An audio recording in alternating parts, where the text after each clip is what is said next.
two-man team? Sometimes. And that wasn't anything that was out of the norm, in other words, that evening, right? No. Right. And that night, you all had started out like any other night on Flicker Street. Is that where y'all were coming from? Yes. All right. And do you remember what time you met for a roll call that evening? I don't remember the time shift start. Okay. If I said 6 o'clock, would that be out of the norm? No. Okay. And do you remember what you did after you left roll call? No. Do you remember talking with Emmett Martin regarding any sort of plans to detain anybody that evening? No. Did you have any discussions with any members of your team regarding any sort of plans to do anything to punish anybody during that evening? No.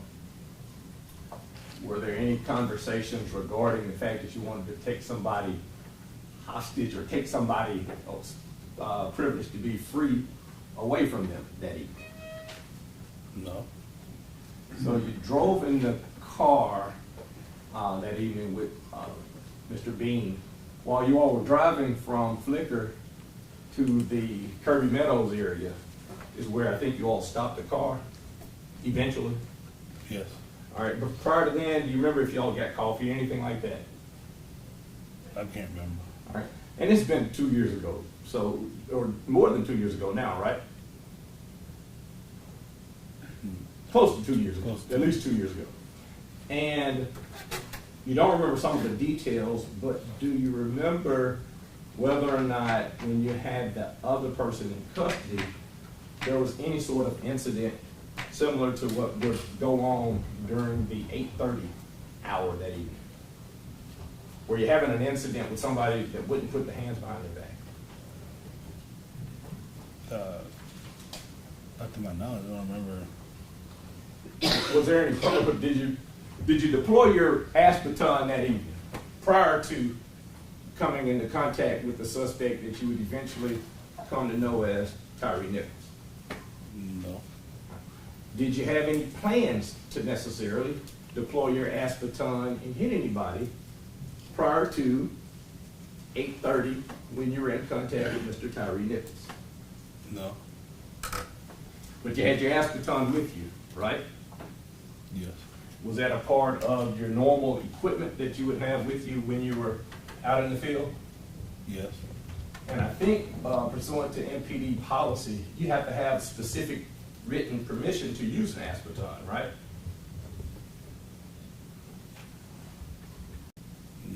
No. Not immediately prior to, but I think you have to have, and we'll go through some of the policy on that, but if you don't remember it, that's fine. You were certified to carry your ass baton though, right? Yes. Were you post-certified as an officer that evening? Yes. And to your knowledge, was Mr. Bean a proper officer to be in your vehicle during that evening? Yes. And prior to that evening, you said that you, and this was not the first time you'd been on a two-man team with Mr. Bean? No, it's not the first. Right. And I think previously when we had a conversation at a trial, you indicated that you never had any issues with Mr. Bean riding in your vehicle, right? Correct. And you said Mr. Bean you knew to be just a proper officer, right? Yes. Never had any concerns in your different statements, ISB, with your statements with what we call 302s, your statements with the FBI, statements with the Department of Justice, never had an issue with Tyrie Bean, right? Right. Right. Now, you, on that particular evening, it wasn't a day like today. In other words, was it a little bit colder or a little bit warmer? Now, we're not talking about in this room. I know I'm a little bit warmer in this room, but was it a little bit colder January 7th, 2023? Yes. Well, if I say it was about 45 degrees at 6:30, is that about right? I don't know the weather. Had it been raining any, to your knowledge, during that evening? I can't recall. Do you recall any conditions at all during that evening that you could tell us about? Cold? It was cold. A little bit different than it was during April of 2025, right? Right. All right. And during that particular evening, it was, you said that you were at a location, you weren't specific about where that location was. Mr. Hagerman asked you, was it in East Memphis? Do you remember now that it would have been close to Kirby Parkway, that area? Does that ring a bell to you? If Kirby is where there's a CVS and there's a farmer's market over that area. Okay. I think Okay. that's Kirby. Now, you don't currently live in this area, right? You moved. Correct. All right. And back then, though, you were a resident of this area, Yes.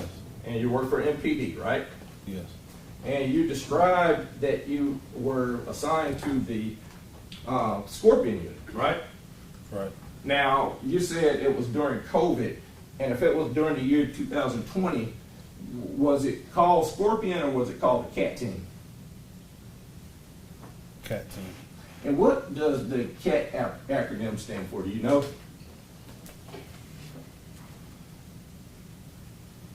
I think it was Criminal Apprehension Team.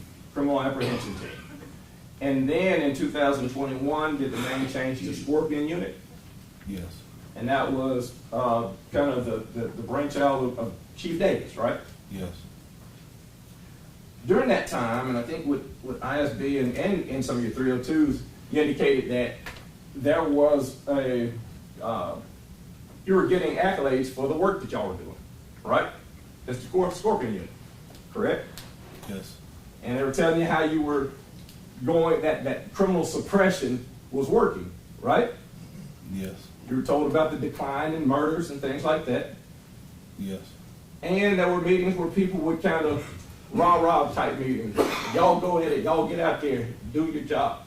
That type of stuff going on, correct? Yes. And that was from the higher ups, right? Yes, it was their meeting. And you all were present though when they told you, basically giving you slaps on the back about how successful the Scorpion Unit was, right? Yes. And when you were part of that during that particular time, prior to January 7th, 2023, did you have any problems with the fact that there was success? Did I have problems? Or who? I'm going to ask you about your problems in a second. Let me ask you this way. Had you met with Forrest Christian prior to that? In 2023? Yes. No. Who was Forrest Christian? Federal prosecutor from DOJ. All right. Now, between January 7th and 2023, in September, you met with DOJ a number of times, right? Yes. Now, that would not have been immediately after this January 7th, 2023, 8:30 incident, though, correct? I don't. Let me ask it a better way. January 7th, 2023, incident happens. After the incident, you said previously that you and Darius Bean went to St. Francis Hospital, right? Right. You had a suspect in custody at St. Francis Hospital, right? Right. And you stayed there until you were relieved from St. Francis Hospital that evening, correct? In the morning, early morning. Right, early morning hours, 1 or 2 o'clock, I think was your prior testimony, correct? Correct. You remember what officer relieved you that evening? That early morning, rather. I want to say Matthew. Okay. And was that a member of your team also? Yes. And your team the Scorpion Unit is broken into 3 different teams, Yes. and you were part of Team 1, right? Yes. And I know you put some of this out of your memory. You don't remember your call number, correct? Yeah, I don't remember. All right, but and I'm going to ask you to go back in some of this to replay, just so you can give a picture to the jury about what was going on. After that evening, when you got back, or in early morning hours, were you asked any questions from anyone? Yes. Who asked you questions? TBI was there. The security squad, that's internal affairs. They were there in the office, and that was it. Had they been there on other incidents prior to them to talk to you? No. All right. And at that particular time, you had made close to 1,000 arrests at least, right? I don't know. Made a lot of arrests, though. Yes. And you said repeatedly, ISB, DOJ, FBI, TBI, that this was the most difficult arrest that you had ever had. True? Yes. And you also said that you don't remember an arrest fee resisting that difficult. Correct?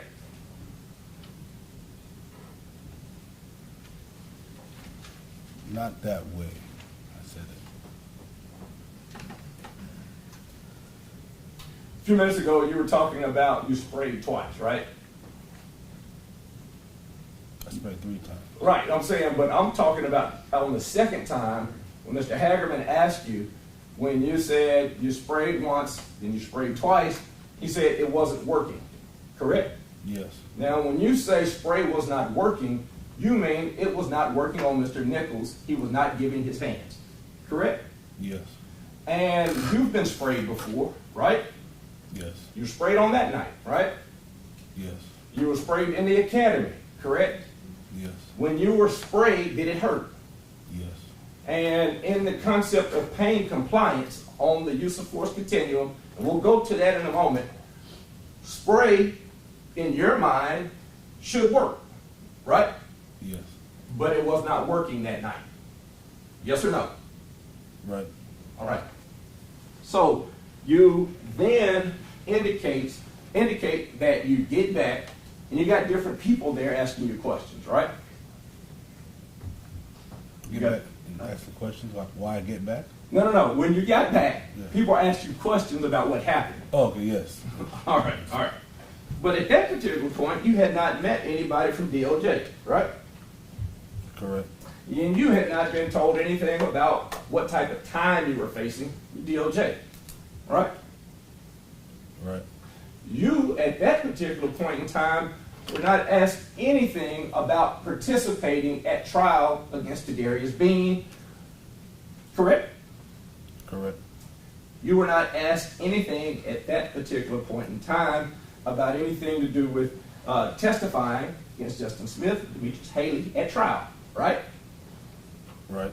You weren't told at the point that you're giving statements to ISB about what happened any information whatsoever about the possibility of facing life in prison, correct? Right.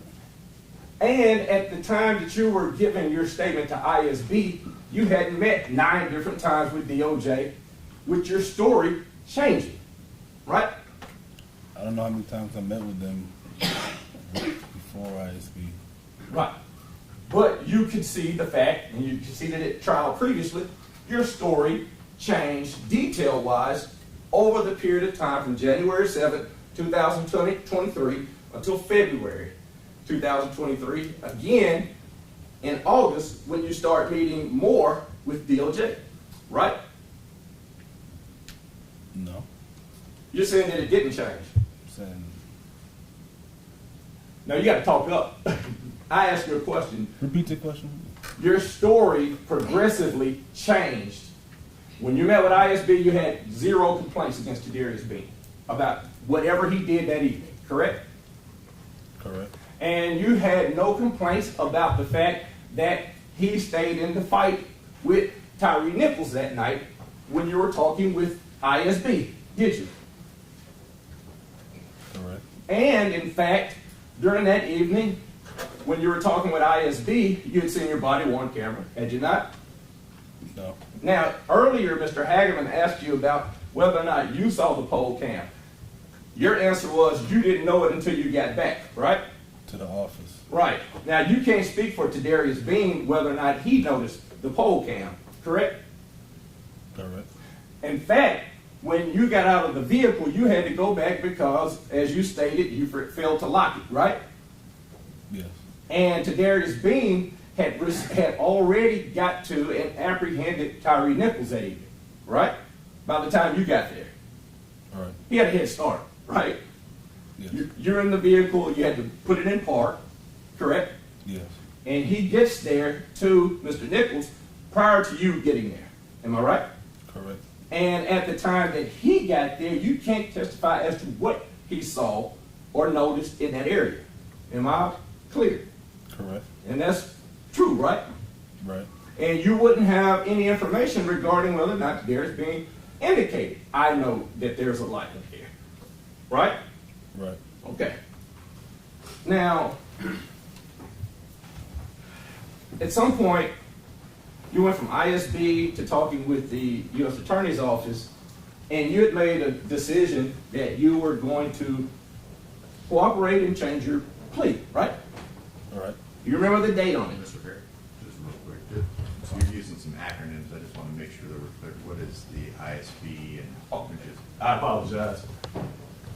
Do you know what ISB? I'll ask you another question. Then. You know what ISB is? Internal affairs. And technically, it's Inspectional Services Bureau, but it's what? Internal affairs. Okay. And so you talk with Internal Affairs a day or two later as far as the formal recorded statement, right?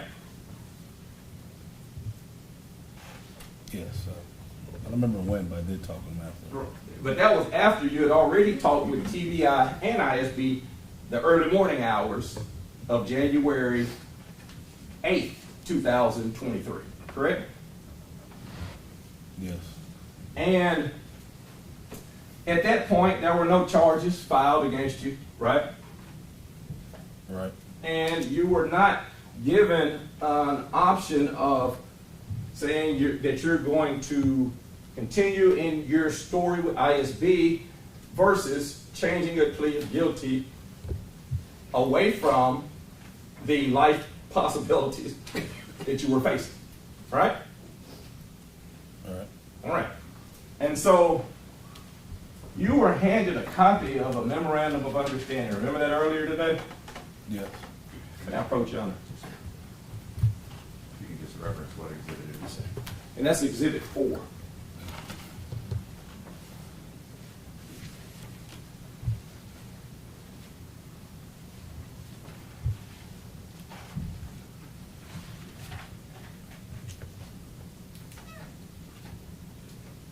What's the date on that exhibit?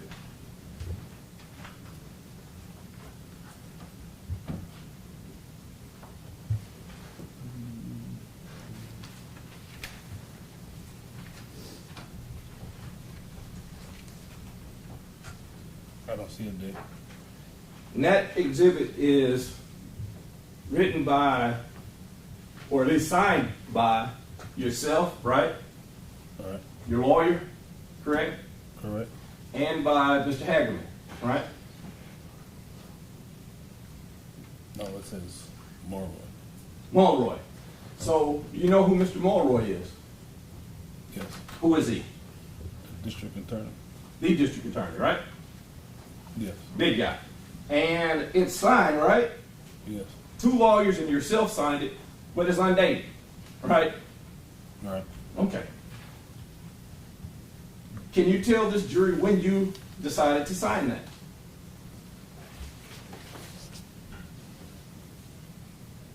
There's no date. I can't tell you. Okay. But at that point, you were cooperating with the the Department of Justice, correct? Correct. And basically, that agreement says whatever happens with the Department of Justice over here is going to run with that, right? Yes. So, in other words, if the Department of Justice says, Your Honor, we feel like the time should be, it's up to 15 years that you're facing right now, right? Right.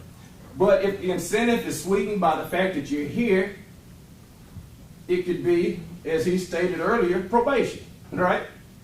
All right. Based on your testimony, correct?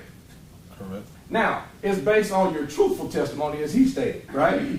Yes. But this is a truth that is different from your initial truth, right? Can you reword that? Yeah, it is considerably different than your Inspectional Services Bureau truth. Am I right? Correct. All right. Let's go down some of that inspectional services bureau. May I get that copy?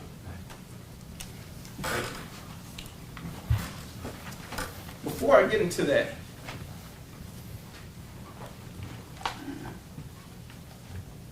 you're not from here, right? Right. I just need to make sure you keep your voice loud so that the jury can hear your responses. Okay, yes, sir. Not from the Memphis area. During the days after this particular incident, there was a lot of things going on that affected you personally, right? Right. You got people in your yard protesting you, right? Right. You got people with a bullhorn talking about go home and all that type of stuff. Am I right? Right. And that is after you gave this ISB statement, correct? I believe so. Right. That is after your story changed, in other words. I don't think that happened when the charges came, I believe. Correct. And I might have asked it in a bad way. Your ISB statement is the night of, right? No. Okay, I thought you talked to them verbally when you got back from the hospital. I did, but there was no statement taken. Right. I'm not trying to there's no trap. That night would have been January 7th is the night of the incident. January 8th, because time changes over to the next day, midnight, you get back to Flickr around 2 or 3 in the morning, right? Right. And you said earlier, TBI, ISB, and other people are there, correct? Correct. Who is TBI? Just for the sake of the record, do you know? Tennessee Bureau of Investigation. All right. And they took over the investigation, correct? Yes. Because it involved MPD, Memphis Police Department, right? Because Ms. Nichols was critical, they took over. I got you. But that would be what you would expect if it was a shooting and he's critical. Would TBI be involved to your expectation and based off of your training? Yes, I believe so. Right. So they're there, and because of the incident that took place, that's not something out of the ordinary, in other words. Right? Right. All right. So we're January 8th. Now I have, this document is dated. It has January 11th, 2023. Does that sound fair? 2 or 3 days later? Yes. That you're talking with ISB, right? Yes. And at the time that you talked to ISB, you're the same Desmond Mill that's out there putting his life on the line every night, right? Right. And other than maybe your I think your status, your job status had been relieved at that time with temporary relief, I believe. Am I correct? I think it's just relieved of duty. You relieved of duty because of the same incident, though. Yes. Not because of anything outside of that, right? Right. And you went to give a statement to ISB, right? Yes. And so if it's an internal inspectional services bureau statement, even though you're relieved of duty, you're still an employee. Am I right? Yes. All right. And so you give this statement at that particular point in time. Let me be clear. The protesting in your yard and all that stuff wouldn't be for another week or so, or 2 weeks, right? But it happened. I don't know when it happened, but it happened. It happened after this, though, right? Yes. Okay.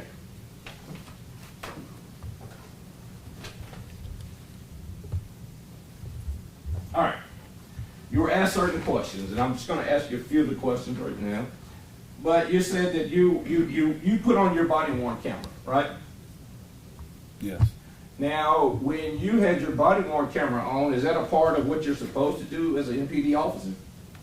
Yes. Under the regulations that you have, you normally would turn it on if you get involved in any sort of interaction with a criminal suspect. Is that true? Yes. Does it cut on automatically? If you're in a squad car with the light system, it will. Okay. When you get out of the squad car, if you're running after someone, does it cut on? No. All right. And in this particular incident, did you cut your body worn camera on? Yes, I did. Did you take it off and throw it in the car or whatever, like you saw Mr. Martin do? I think it was the question. Did you take yours off and throw it down as you were trying to interact with Mr. Nichols? No. Now, you were shown video based off of two different body-worn cameras, yours and I believe Mr. Bean's, correct? Yes. And to your knowledge, first-hand knowledge, did it appear that Mr. Bean would have thrown his off at any point? No. Now, you saw that during the interaction with Mr. Nichols, it appeared to have been knocked off. Is that true? Yes. But that's somewhat different than a person taking it and tossing it, right? Yes. Okay. Now, at the time prior to you going to this incident, you said you had a person in the car, right? Yes. And to be clear, and that's consistent with your ISB statement, had a person in the car and you hear a call out that a person had been tased, pepper sprayed, and was fleeing, right? Yes. And based on that, you said, well, I'm going to release this gentleman, right? Yes. And I'm going to drive, and if you were at Kirby Parkway, I calculated it at 2 miles to Rawson Range. Is that pretty fair? Yeah. All right. So you get there at Rawson Range, and when you arrive, you found out, or you start looking for for the suspect. Yes. Now, at that point, did you have any idea whatsoever about who that suspect was?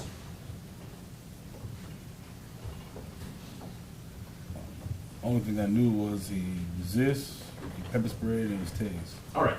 So there wasn't any conversations regarding the fact that this man was supposed to have been dating somebody's girlfriend, anything like that, right?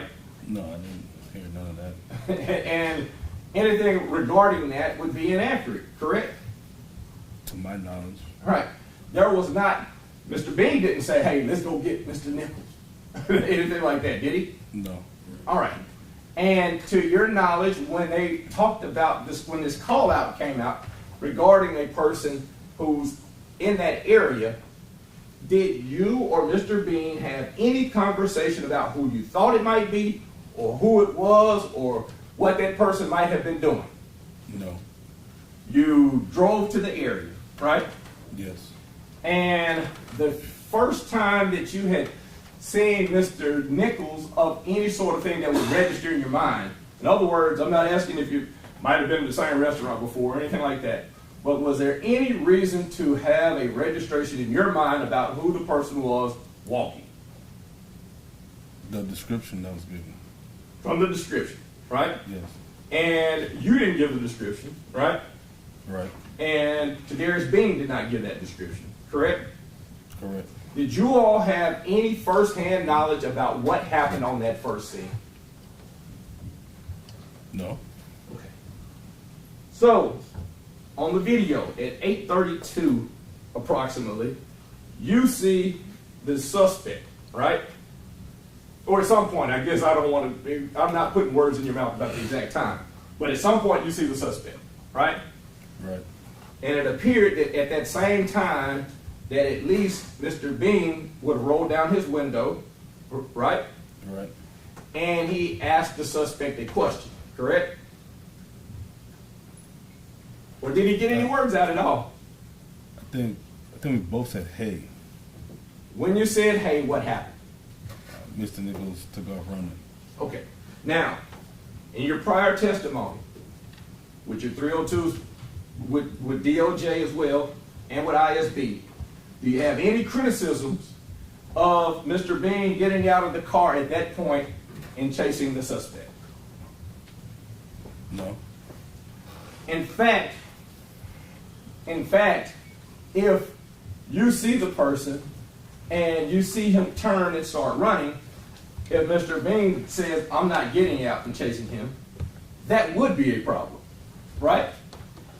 Yes, could be. Yeah, it could be. That's not doing your job the way that you're understanding the job is supposed to be done, in other words, right? Right. Okay. So he runs and he eventually catches up to the suspect, right? Right. Now, there was one thing that changed from the ISB, and I think at the last trial and I can pull it up and show you, but you were clear, and you weren't asked this question here today, but you were clear about the fact that once it was slowed, the video was slowed down, that was the first time you'd seen it kind of in slow motion, right? Yes. Last time with you, right? Right, right. And I asked you, at that time, did it appear when it was run in slow motion, whether or not it appeared that they were slapping at Mr. Nichols' hands or wrist area? Remember that? I tell you, I remember you slowed it down. I watched it, and it looked like he did not punch him. Okay. And that's what I remember. And when you saw it, and that hasn't changed today. In other words, you never seen Tyrie Bean punch this man in the face or hit him in the face at all, right? Yes. Okay. That's yes that my question is right because we got to have a transcript. Oh, yeah. In other words, that the answer to that question is that he did not hit him in the face, head, or any areas like that. Am I correct? Yes. Once you slow the video down, I was able to determine that. Okay. Now, if a person is on the ground and suspect reaches up towards their vest or towards their gun or towards the hand of the other officer, that could be dangerous. Can it not? Yes. All right. And it's clear that that can be dangerous. That if a person's hand becomes, as a suspect, when you're saying, give us your hands, and instead of turning over on the back and putting the hand behind the back, as a suspect, he poses danger to those officers. Correct? If he's not in that position. If he's not where the handcuffs can go on. Correct. All right. Now, eventually, you said this in the trial before, that once the handcuffs go on, then the incident stops, right? Yes. And in this particular, the videos that you saw earlier, and they were run kind of fast, but it appeared that once the handcuffs clicked on Mr. Nichols, all contact with Mr. Nichols seemed to stop. Other than to pick him up. Now, Mr. Hagerman said drag him to the vehicle, right? I know he said drag, but Okay. But he placed him on the vehicle, right? yes. And it appeared that it was Mr. Bean and Mr. Smith that placed him up against the vehicle, right? I believe so. Right. But they never did punch, kick, hit, or anything like that, right? While on the vehicle? While he's on the vehicle, while his hands are not cuffed. Or while his hands are cuffed, rather. You never saw him get struck when the hands were cuffed at all. Correct. All right.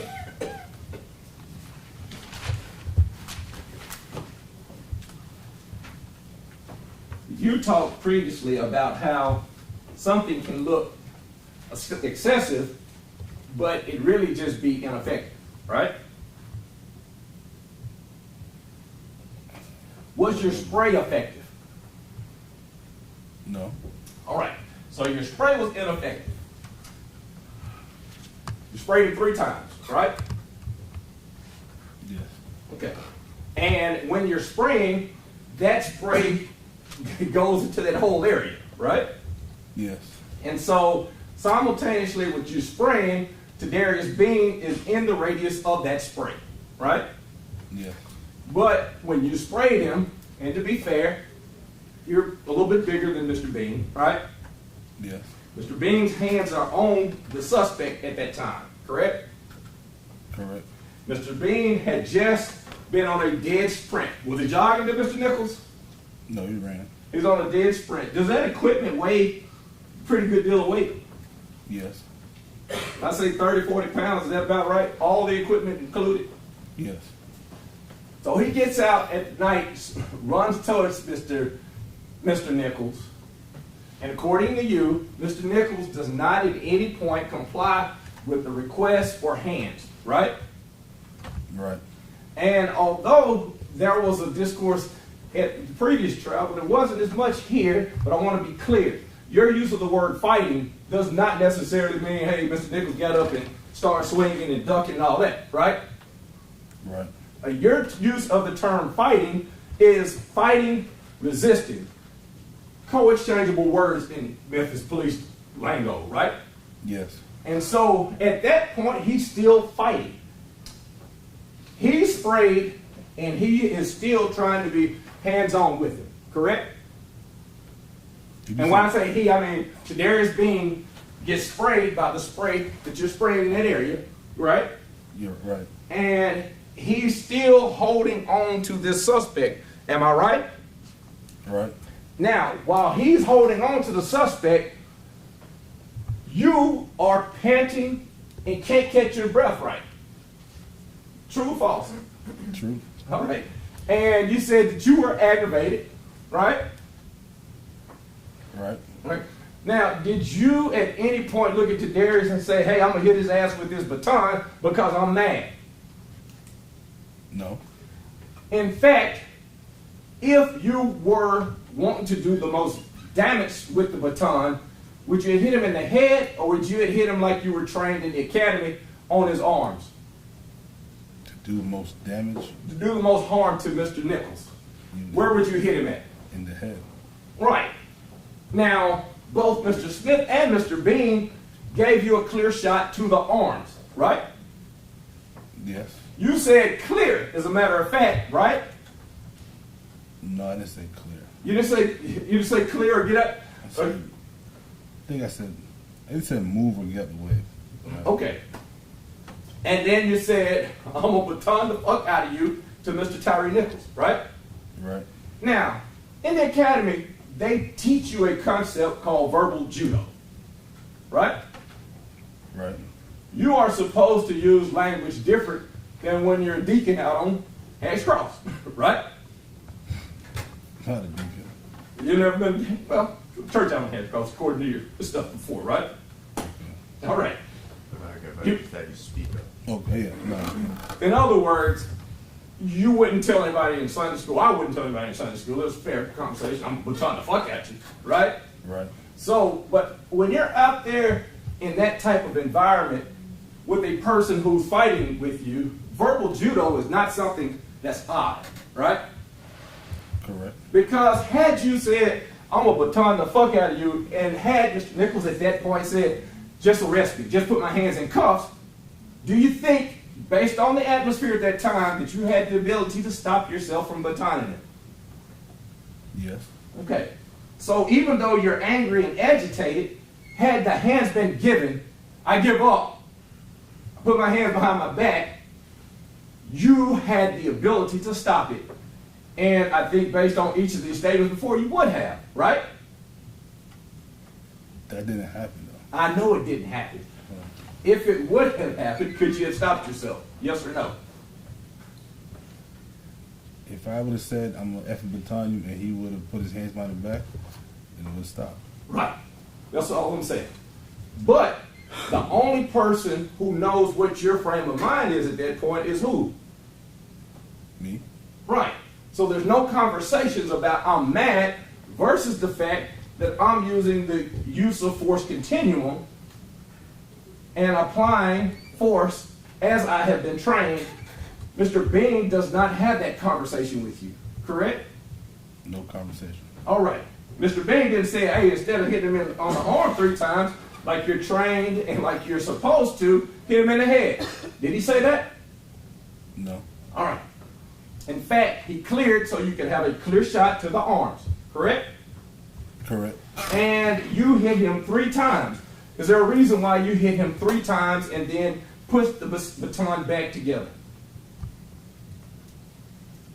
I was finished with the baton. I understand that.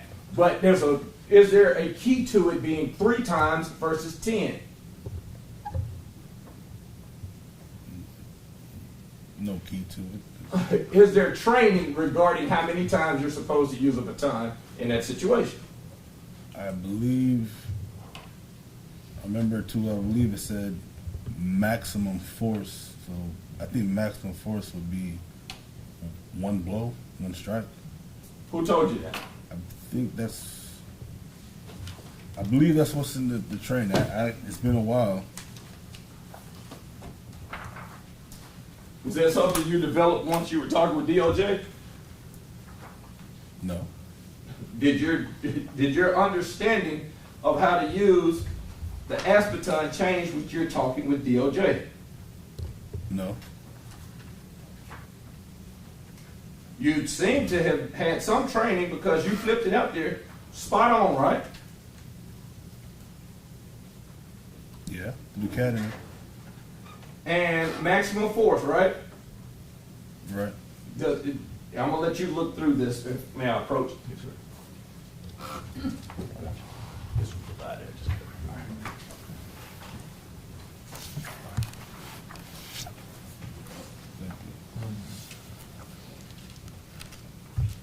You know what that is?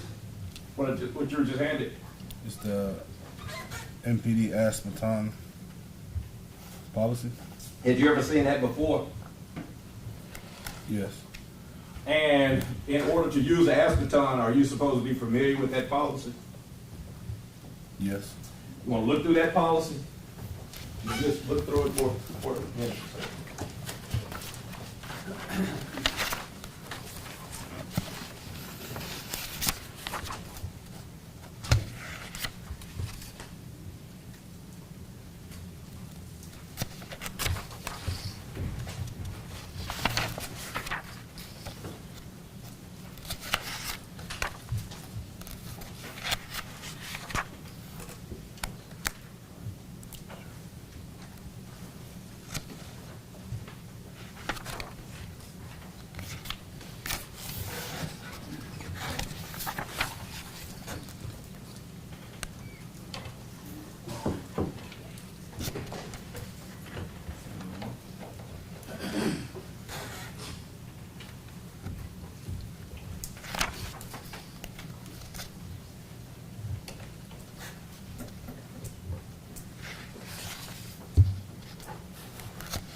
Have a chance to go through it? The whole thing, with the whole thing? Just looking through it. Yeah, I don't want to, in other words, ambush you some questions that you hadn't had a chance to look at. And it's only a 20-page policy. Now, is that the policy that they show you all, like in that 8-hour class you have to take for the use of the baton? Yes. And is it like on a projector and they talk to you about the policy? Yes. Okay. And is it the suggestion or recommendation that you use it more than 3 times on a suspect? It doesn't give it was never said. No set time, right? Correct. So you administered 3 strikes, right? Yeah. And you administered 3 strikes under your understanding of that policy. Is there anything that I have changed about what I just handed you as a booklet? That's the reason I wanted you to look at it as well. See if there's anything that's in there that, hey, this is John Perry's handiwork or something. I wouldn't know without original copy, so. Okay, that's fair. Is that, I'll tell you, I'll get it back from you. Are you familiar with the policy? This was handed to us through the discovery process. Does it look like anything different than what you've seen in the past? No. And it seems to be consistent, right? Right. Does it suggest that you hit him upside the head with the aspartame? No. Why does it not say that you should hit this person upside the head with an aspartame? Just saw it said that would be deadly force. It talks about the fact that it's not intended to cause, to inflict intense temporary, it is intended rather to inflict intense temporary disabling pain, right? Okay. No, it's not okay. I'm saying, is that your understanding of what it's meant to do? Yes. And it's to do that, is that a part of what you understand as pain compliance? Yes. And by pain compliance, are you just picking people off the street and saying, hey, I'm going to use my aspartame on you? No. This is after you have created a presence, right? Yes. On that particular evening, it was after you saw verbal commands, correct? Correct. It was after you had deployed a chemical agent, correct? Correct. Now, these steps are going relatively fast, right? Yes. Based on your understanding of situations that can go on,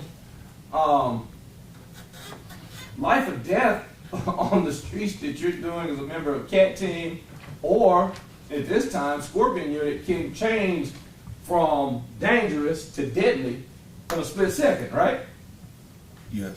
You've been shot at, right? Yes. You've been in shootouts, right? No. You haven't been in a shootout, but you've been shot at. Yes. Okay. And that, I would guess, is a dangerous situation, right? Yes. This particular situation, you didn't pull your firearm, did you? No. You did not at any point in time order anybody else to pull a firearm, did you? No. In fact, no firearms were pulled at all, correct? Not to my knowledge.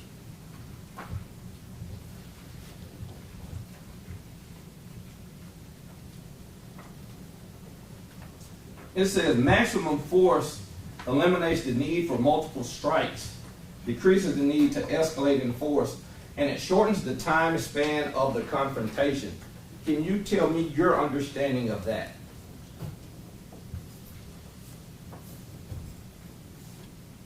Hit as hard as you can, first time. Because it's expected to. Make the person stop. All right. Now, you hit him as hard as you could, right? No. But you hit him, right? Yes. And that's interesting. You didn't hit him as hard as you could, correct? Correct. You used it and then you put it up, right? Right. So you weren't trying to kill it, right? Right. And nobody out there was saying that we should try to kill this guy, right? Right. In fact, unlike if it was a shooting, person that shot at you, it'd hit you, could kill you, right? Right. No questions asked. It could have. I'm not saying it hit him, but it could have killed you, right? Right. So in other words, what you were using at that particular point in time was not deadly force, was it? Nope.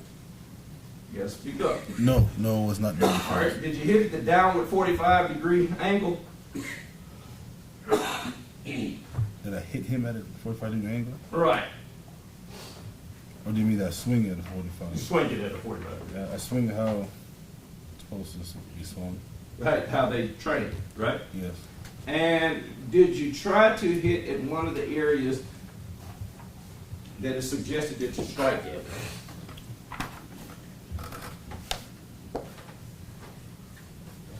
Yes. Which one? Between the radial nerve and the median nerve. Might be one person trained medically, but I'm not. Tell me where that is. It says the radial nerve is above wrist and median nerve is top of forearm. All right. So you hit, in other words, either from right here to right here, right? Yes, the right arm. Okay. And that's the only place you hit. Yes. Didn't strike in the head, right? Did not. Didn't try to hit him in the groin area or something that was going to possibly injure him, in other words. Did not. All right. And so on that particular evening, you at that time, and I think it's been consistent, that there was not a plan to take something like robbing this guy or something like that, right? Right. There's no plan to in any way take away his freedom from him to try to call out for ransom or something else, correct? Or to take him from one location to another for some illegal reason. Am I right? Right. And you were acting under color of law because you were a sworn officer, and to your knowledge, Mr. Bean was a sworn officer as well, right? Right. And to your understanding, a call out that the person had been tased, pepper sprayed is indicative that they have committed some sort of felonious act, right? Right. Now, at the time you changed your plea, you didn't have any knowledge about what was in this car, right? Right. This was before you decided to cooperate and all that stuff, well before you would have known anything about anything subsequently found in that deal, right? Yeah, I didn't know nothing. Right. And you didn't know anything about either substances or anything that didn't belong to him in that deal, did you? No, I did not. But you changed your plea sometime after your Inspectional Services Bureau and before the grand jury. In other words, when the federal grand jury came, you had already agreed to cooperate, right? I don't remember when that change happened. Okay. But you've been meeting and giving 302s along the way. 302s being when you meet with somebody from the Department of Justice or FBI, etc. Right? Right. Okay. Mr. Hagerman asked you yesterday about how long you met with him, and he said, I think about 2 hours total, right? Yesterday. Man, it's hot in here, and I'm getting older, and so forgive me. He asked you this morning, how long did you meet with him? And he said about 2 hours, right? No. How long? I said maybe an hour. Maybe an hour total, right? Yes. In preparation for this. Correct. Now that's in stark contrast with how long and how many times you met with DOJ, right? You gotta speak up. I guess so. No, you can't guess it. Oh, yes. All right. You met with DOJ so many times that at the trial in the fall, you didn't even remember how many times you met with them. Remember that? I don't know, but a lot. That was your answer. Do you Yes. remember that? Yes. And you met with them, and your truth kept changing somewhat. The details kept changing. When you met with ISB, when you talked with ISB,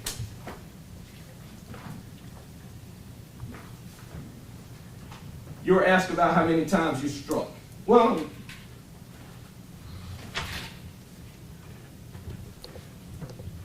this is back in January 11. Remember being asked, and how do you know it was ineffective? And I imagine talking about the spray. I'll go back to question. So did you notice if the chemical agent took any effect on Mr. Nichols? You remember what your answer was? No, I don't have it in front of me. Okay. If I say it was ineffective, is that what you told ISB back then? You can look at it.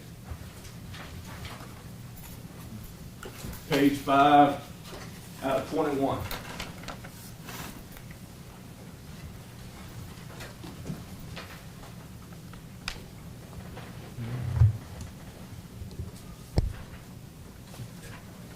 So I said it was ineffective. Right. That the spray. Yes, the spray was ineffective. And in other words, when you're talking to them, you indicated the fact that when you used the spray 3 times, it had no effect on Mr. Nichols, right? Right. And it's consistent with today.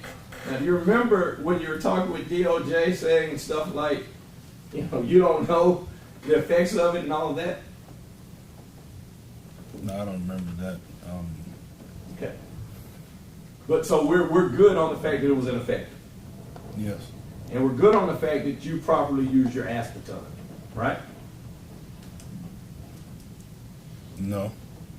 All right. What's a continuing cooperation agreement? Do you know? No. Do you know whether or not you would get credit for speaking over here when you go for your sentencing hearing across the street in a few months? Possibly, maybe. Possibly, maybe. In other words, you expect it, right? Yes. All right. So, back to the question, when you say, I today think that I didn't properly use my aspartame, it changed somewhat from when you were talking to ISB back on January 11th, 2023. Because then you were definitively positive that you properly used your aspartame. When you asked me last time, I told you, you asked me why it wasn't properly used. It's because Ms. Nichols wasn't actively resisting. I wouldn't have asked you why. I would have told you why in my question. Because I would have had the ability to look at what your answer was right there. You indicated a why. You said because what you just said then. Say it again. Because he wasn't actively resisting. Right. In your statement, you actually used the term prior to anybody defining it for you as active resistance. When you were talking with ISB, you said he was actively resisting, right? That's right, and I told you that the statement was invalid.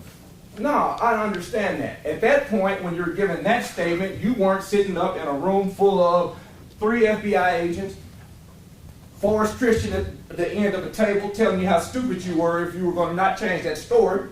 You didn't have people from the TBI at this end recording actually what was said, and you didn't have 3 other attorneys from the local AUSA office saying what would happen to you if you didn't cooperate as a witness against Tyre Bean. You didn't have that at that time, right?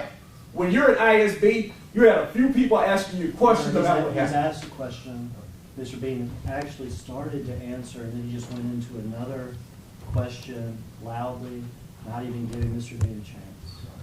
We can go ahead and allow him to answer the question. I will. Mr. Mills, I'm sorry, Mr. Mills. Mr. Mills, you changed your answer about active resistance after you initially said what active resistance was in your statement, right? Yes. Okay. Now, active resistance does not have to be punching, does it?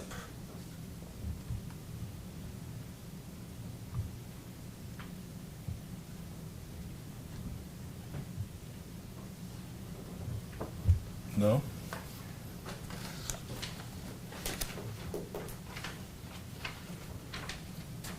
Does active resistance have to be kicking a person?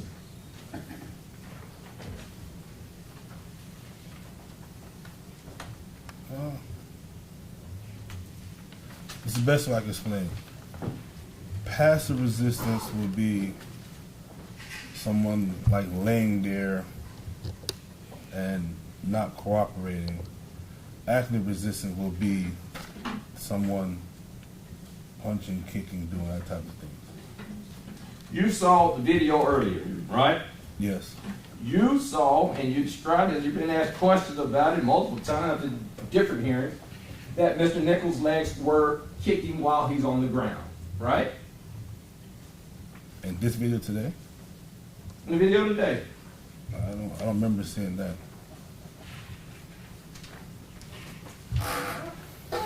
Your body one video.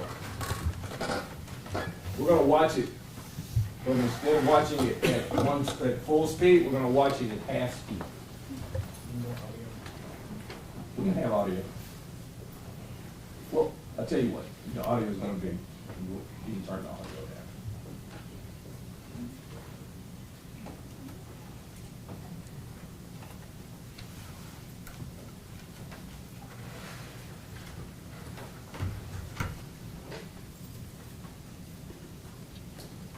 Is that you driving?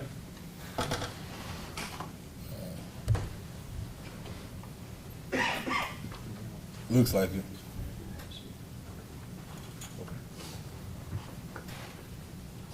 And for the sake of the record, this is being played right now at half speed.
9:30, you see him when I'm full for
Now stop.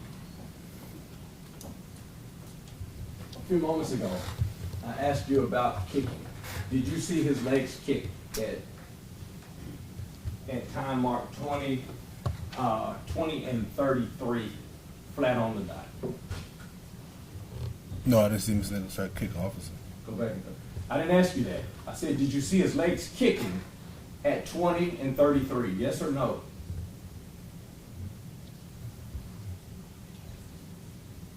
Right there? No, I didn't see him kicking.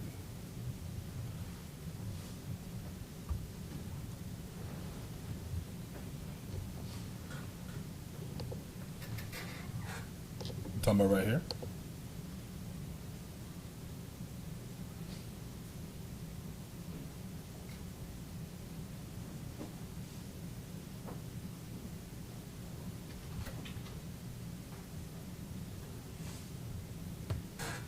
Right there, stop.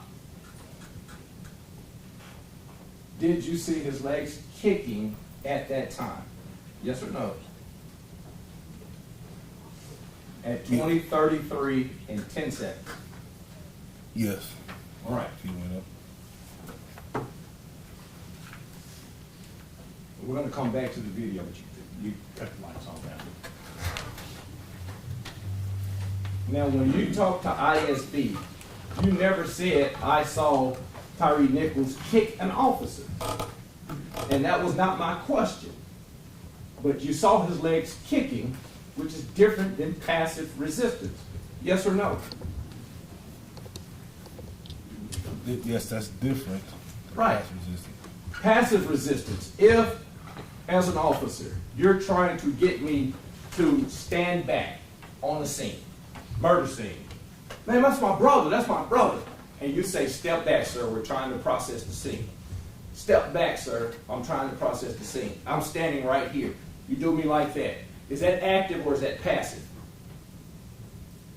Passive. Right. And then you say, John Perry, I told you to get 10 steps back. And I say no. And at that point you say, and I say, hey man, active or passive? That's what to do next. After that. No. That's what I just did. Active or passive? I'll be borderline active. And we ain't in a courtroom on that video, right? Yes or no? Say it one more time. I said right now, when I did that just then, use some judgment, right? You said that'd be more active, right? Yes. But right then, have I walked through a metal detector today? I don't know. Did you walk through a metal detector today? Yes. All right, and I came through the same metal detector that you did. So you know I'm patted down, right? You got a good faith belief I don't have a pistol or something, right? All right. Had you patted down Tyrie Nichols at that point? No. And had you seen anybody else pat down Tyrie Nichols at that point? No. So the fact that he's actively resisting right there is based on your judgment on a 45-degree outside night where it's wet outside and after you've sprinted 80 yards to get it. Correct? Correct. And right then you thought it was active resistance when he's kicking in the air and moving his arms around and standing himself up and walking around. You said it clearly to ISB, that's active resistance, right? Right. All right.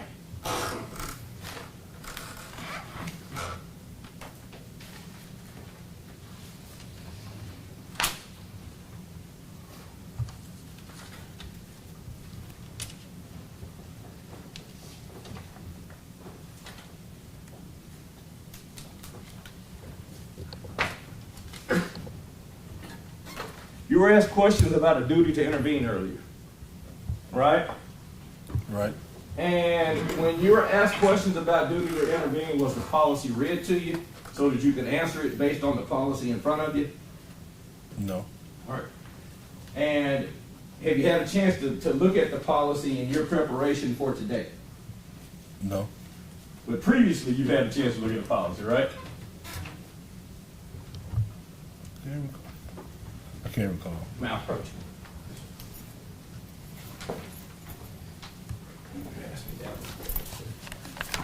Those are these. Yes, sir.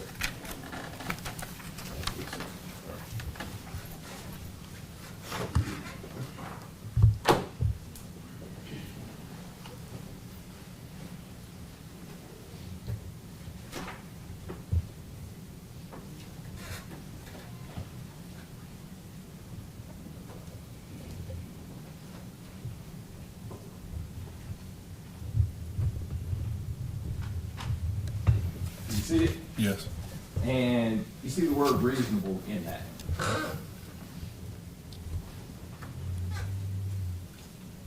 Yes. All right. And it's just a line. Can you read me that policy? Any member who directly observes another member engage in dangerous or criminal conduct or abuse of a subject shall take reasonable action to intervene. A member shall immediately report to the department any violation of policies and regulations or any other improper conduct which is contrary to the policy or order or directives of the department. For sworn employees, this reporting requirement also applies to allegations of use of force not yet reported. Okay. And your reading of that, it said that shall take reasonable action, right? Yes. And at that particular night, and you said eventually at the previous trial, if you got one handcuff on a person and one hand free, is that person still in danger? Yes. And if you're holding on to the free hand so that the person who's holding on to the cuffed hand cannot get punched in the face, so that he'll release the cuffed hand, that is a reasonable action to hold on to that hand, right? Yes. It's also reasonable if a person is holding on to that person to have an expectation that you're going to try to get this person down by most means that you can. You're trying to get this person, in other words, handcuffed, right? Yes. Because if you don't get that person handcuffed, is the attempt to arrest complete? No. Does the person continue to be a danger? Yes. And you said it before better than I can. It is difficult to put handcuffs on a person that does not want to be handcuffed, right? Yes. And it's, in addition to being difficult, it's even more difficult if you have run a distance of 80 yards, tackled this person, put him on the ground, and he's resisting you, right? Right. You seemed a little bit tired, right? Right. And you had the chance to take a few breaks, right? In other words, out of 3 minutes during that time that they're wrestling with this person and trying to get his hands in handcuffs and all of that, you were walking away trying to get your eyes together and your breath together, right? Right. And during that same period of time, Mr. Bean is still trying to put handcuffs on this person, right? Right. And the person is not giving his hands up to be handcuffed during that time frame, is he? Right. And so, takes us into a person that I haven't asked a lot about, Emmett Martin. Did anybody tell you that night that Emmett Martin is dangerous to be with on this team?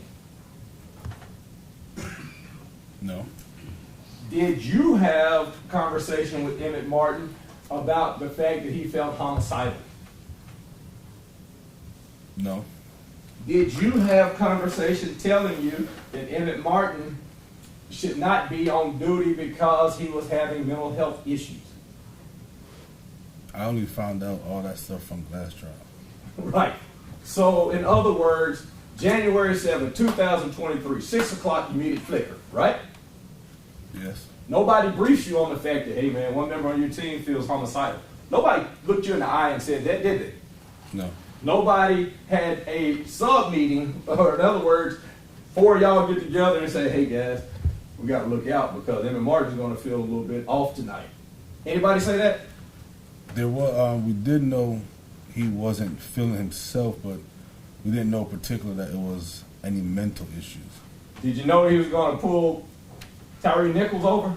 No. Did you know that when he got to the scene and y'all were struggling with Tyrie Nichols, that within a 12-second period he was going to hit him 3 times? No. And did you know the force for which he was going to hit the person while he's holding on to him? No. Would that have been something pretty good for him to have told y'all if you were going to struggle with him on a rainy, slippery street in the middle of January? Yes. That would have been some helpful information, right? Yes. Because while you're coughing and phlegming and spitting and getting your breathing together and your eyes burning, you could have told your co-officers, hey guys, watch out for what Emmett Martin might do while you're holding him, right? All right. And you never testified to the fact that you thought they were holding him so that he could get hit, right? No. Right. In other words, and I want to be clear on this point, you don't have anything to offer this jury about the fact that you think that these 2 men were trying to hold him up to get hit. Now, this requires speculation with regard to the mental stages. No. I mean, he can give his, if he knows, I'll allow him to answer the question. And with that, could Mr. Perry identify the 2 men he's talking about? If you can just rephrase it. Yes. To Darius Bean, Justin Smith. Y'all stand up.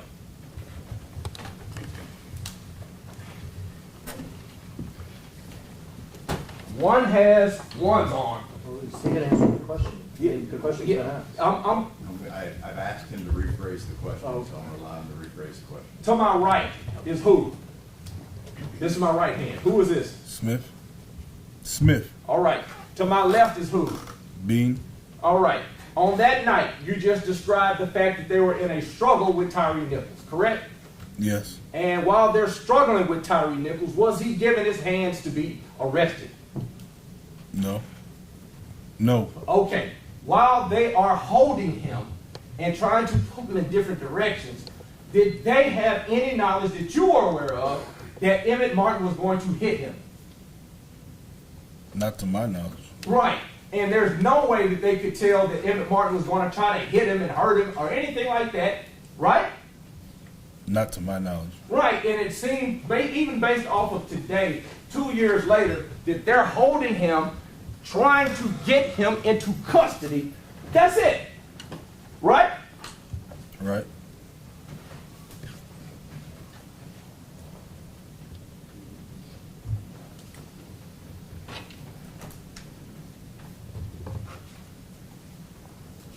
Matter of fact, today, you phrased it better than I could through a question. You asked Martin, how did we even get here, right? Yes. How do we get to the point of arresting this man? Correct? Yes. You only knew about the call out. Correct? Correct. So there could not have been a plan to try to kill him. Right? Right. And there could not have been a plan to try to kidnap him. Correct?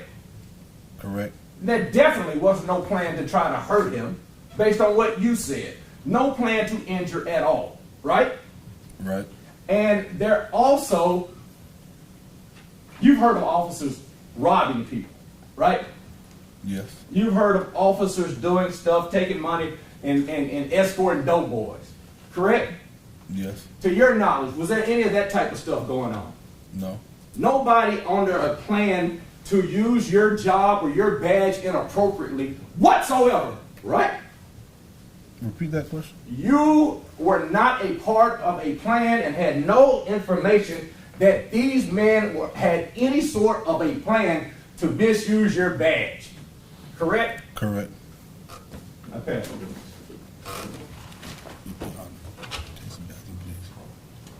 We want to just take a very brief recess. If I can have the jury set up. For a second, because we're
did have a question.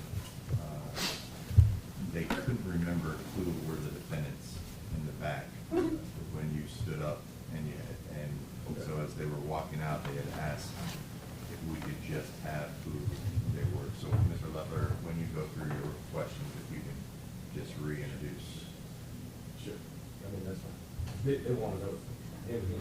Is that Right, they just Okay. wanted to know who the individual, they couldn't remember who they were. Okay.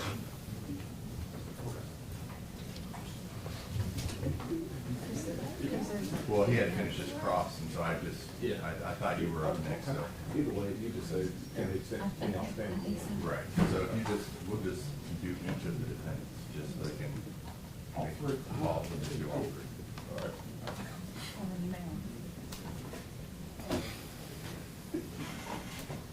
All right, we can go ahead and bring him.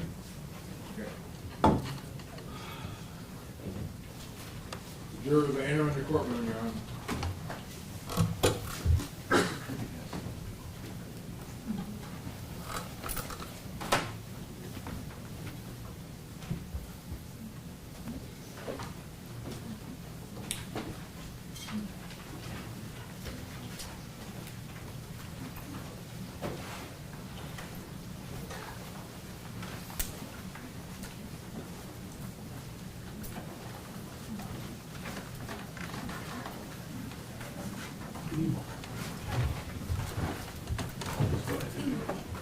It appears there may have been a question, and I know while Mr. Perry was doing his cross-examination, he had a couple of the defendants stand up. I'm just going to go through with the defendants. If I can have Mr. Smith, if I can have you stand. This is Mr. Justin Smith. Thanks, sir. You can have a seat. Next to him, Mr. Bean, if you can stand. This is Mr. Tadarius Bean. Thanks, sir. You can sit down. And Mr. Haley. This is Mr. Demetrius Haley. All right, Mr. Stengel, if you'd like to proceed. Thank you, Your Honor. Good afternoon, Mr. Mills. Mike Stengel, representing Demetrius Haley. Good afternoon. I'm going to have to have you speak up. Good afternoon. You started by telling this jury that you spent maybe an hour with Mr. Hagerman before your testimony today, correct? Correct. However, you have spent several hours with other members of the district attorney's office, correct? Correct. And that's including Ms. Headley here, correct? I believe she was there a few times. Okay, you met with her on multiple occasions, correct? Correct. And you spent many hours meeting with federal prosecutors, correct? Correct. And federal agents, FBI agents, correct? Correct. Sometimes TBI agents were there, correct? Correct. And sometimes you were meeting with prosecutors, both federal and state prosecutors, correct? Correct. And you have been interviewed by law enforcement and prosecutors many times since January of 2023, correct? Correct. And all of those meetings with prosecutors or law enforcement officers were after you signed a proffer agreement, correct?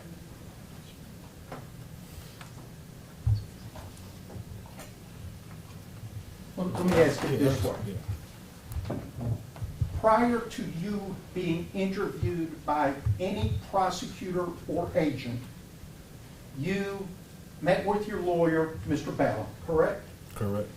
And you and Mr. Ballin signed written agreements before any interviews, correct? Correct. And the essence of those agreements was that they couldn't use what you told them against you if it was determined to be truthful, correct? I believe so. That's how it works. I'm going to pass you two documents and ask if you recognize them.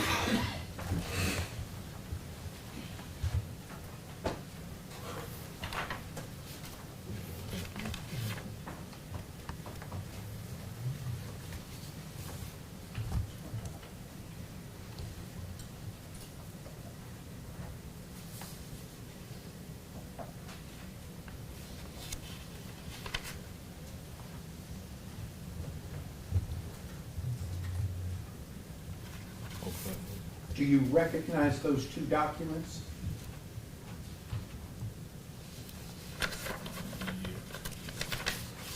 Yes, I signed it. And you signed both of them, correct?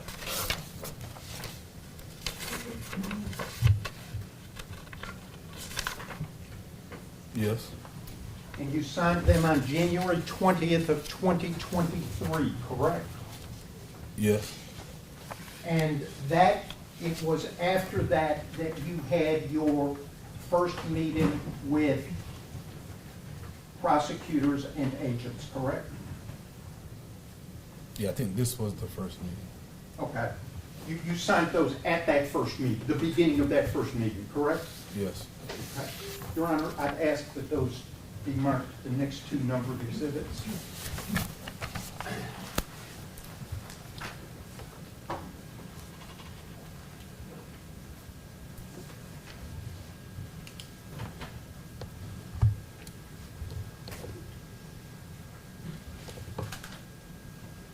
We will show the proper, two-page proper agreement with the Shelby County DA's office as Exhibit 12.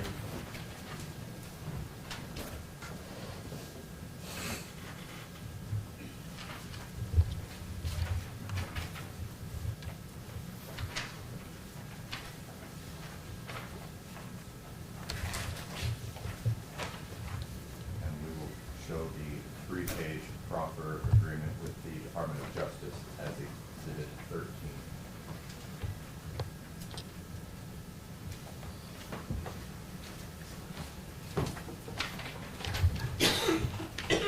So your first meeting cooperating with law enforcement was January 20th, 2023, correct?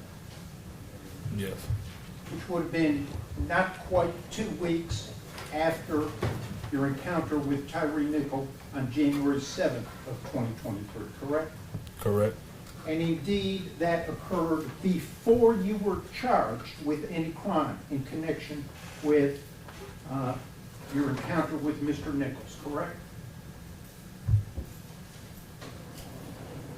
I don't remember the day the charges came. I don't. It was certainly before any federal, the state charges came several months before the federal charges, correct? Yes. And it was certainly before the federal charges, correct? Yes. You just don't recall whether you had been charged with murder, kidnapping, aggravated assault, oppression, and misconduct yet, correct? Correct. You were talking about EMTs and paramedics earlier today on direct. You recall that? Yes. What's the difference between an EMT and a paramedic? I have no idea. You were calling all of the fire department personnel that you saw at Castlegate and Bear Creek paramedics, correct? Yes. And do you know what a paramedic is? No. And were you using that as a generic term? Yes. Okay. Generic Memphis Fire Department medical personnel, correct? Correct.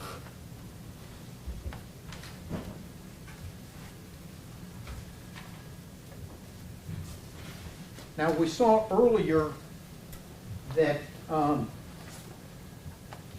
there was a picture of you and other Scorpion officers taken on January 8th at the office at Flickr, correct? Yes. There's been some discussion about Flickr. Is that the Scorpion unit headquarters in January of 2023? Yes. Okay. Who took those pictures? Security squad or TBI?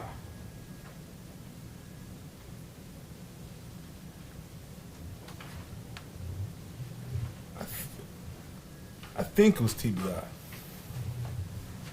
But there were several pictures of you taken that night, correct? Yes. Okay.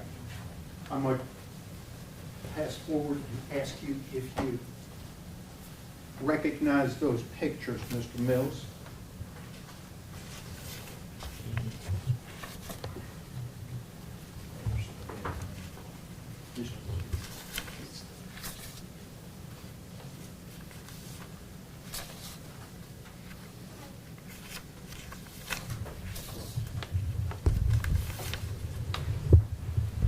Yes. What are those pictures of? Me and my equipment I had on. And that's you and the equipment you had on when you encountered Mr. Nichols at Castlegate and Bear Creek, January 7th, 2023, correct? Yes.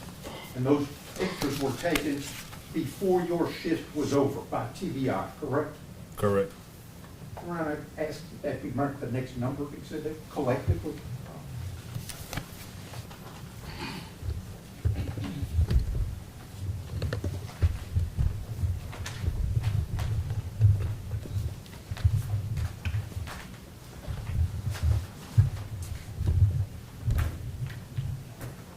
Show the 6 photos of Mr. Mills as exhibit 14.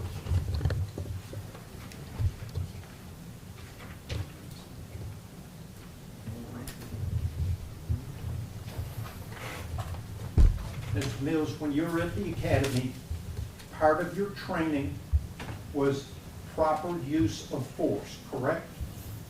Correct. And you learned about the Memphis Police Department force continuum policy, correct? Correct. And it had 7 levels, correct? I don't remember it. If I see it, I can tell you. Okay. It's been a while. I'm like, the document has. Thank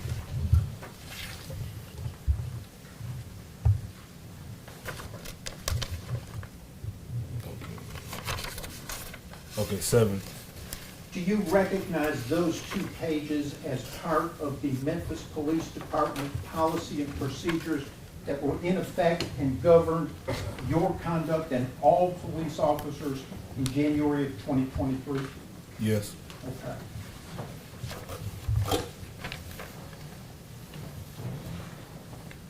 I'd ask that be marked, the next numbered exhibit, before I forget.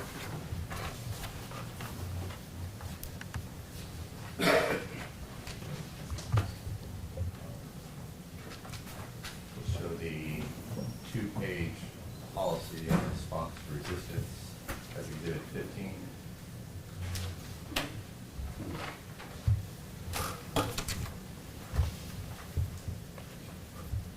If you would tell this jury, starting from the lowest level to the highest level, what the police department's use of force continuum is. All right. Level 1, physical presence. Level 2, verbal warnings. Level 3, verbal commands. Level 4, chemical agents. Level 5, empty hands control, soft and hard. Level 6, impact weapons, less lethal weapons, MPD K9. And level 7, deadly force. Okay? Am I correct that an asp baton is an impact weapon?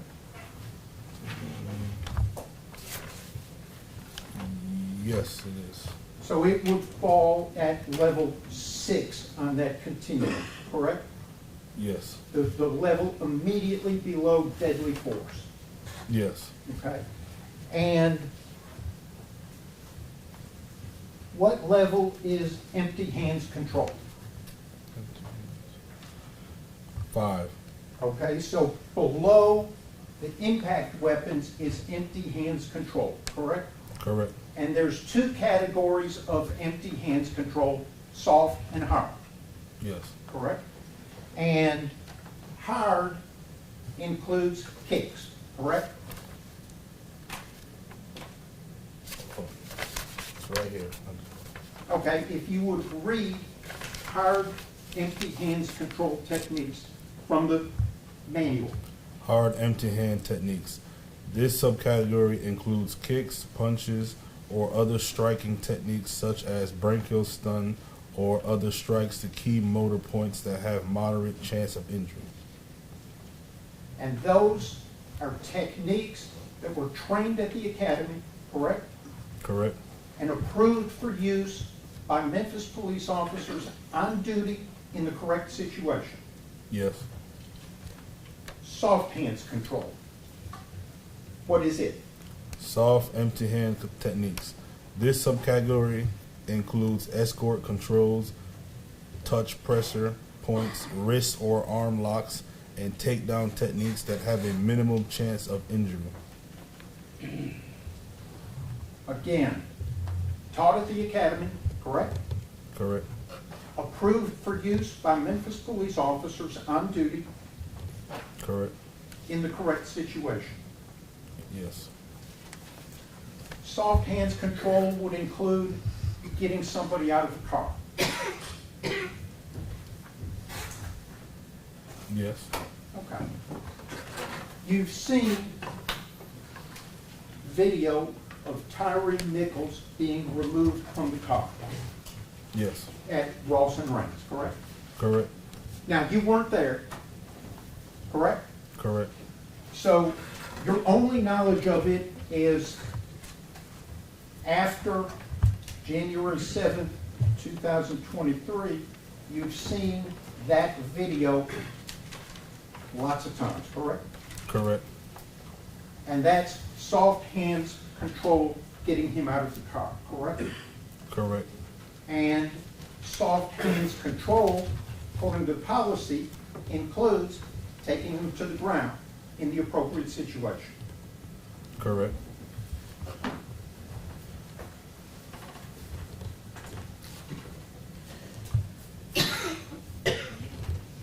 Now, you were on Scorpion Team 1, January 7th, 2023, correct? Correct.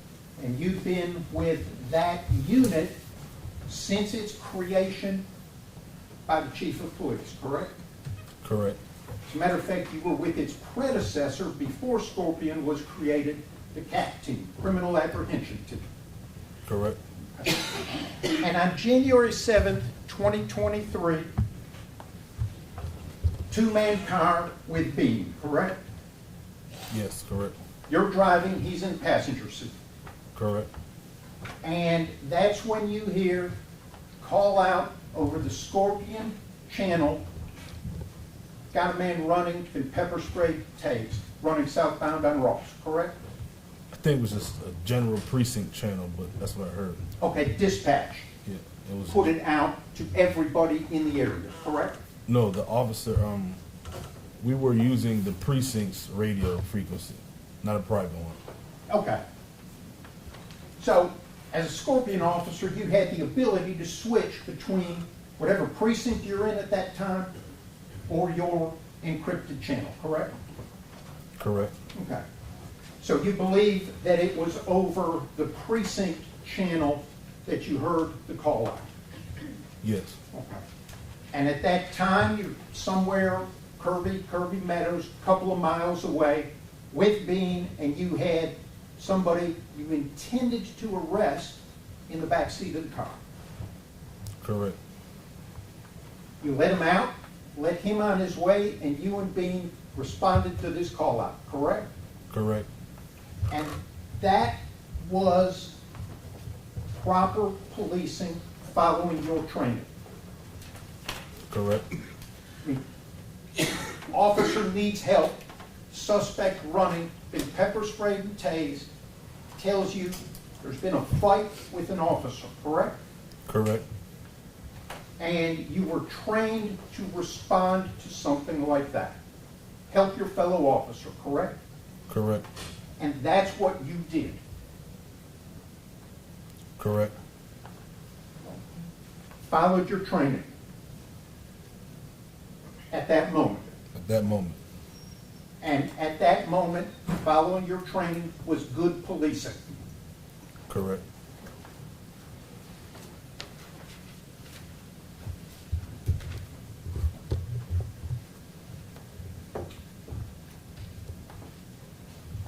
Within a few minutes, you're driving, you get to Ross Road, correct? Correct. And first you drive through the neighborhood a little bit. Yes. And it's some neighborhood off of Ross, correct? Correct. And you're south of Raines, correct? Yes.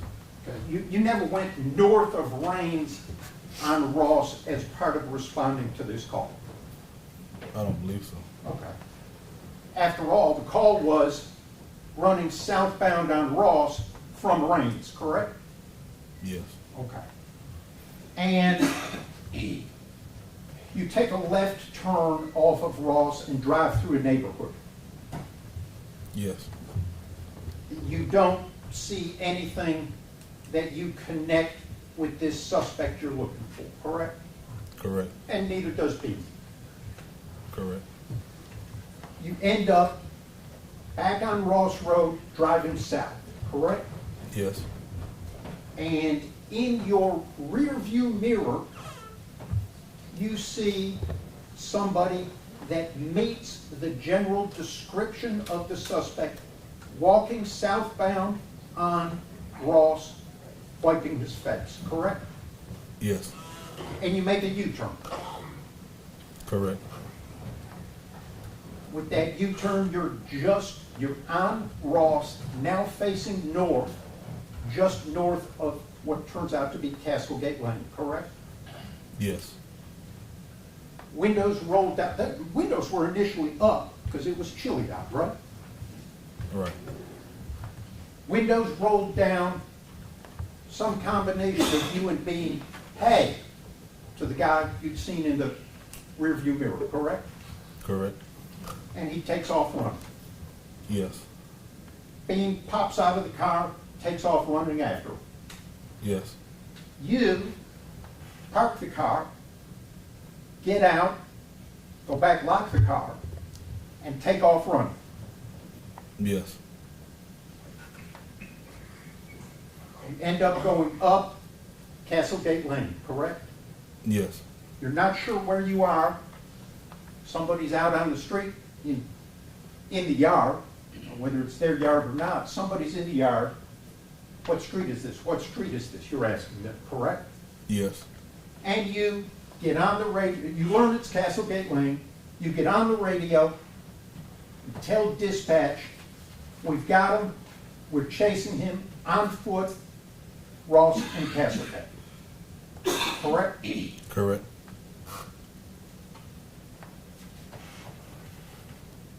And again, you're engaged in good policing at this point. Yes.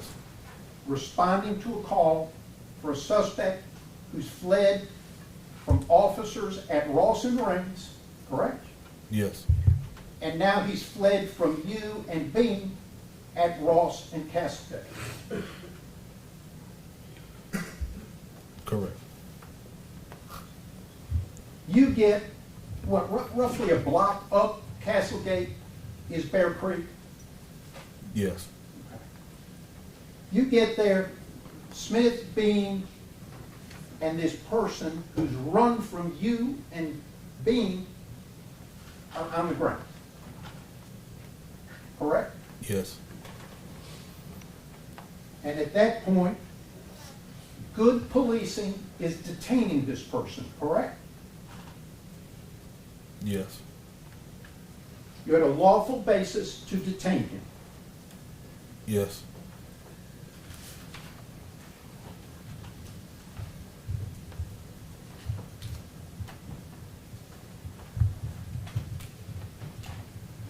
Right as you arrived, you sprayed.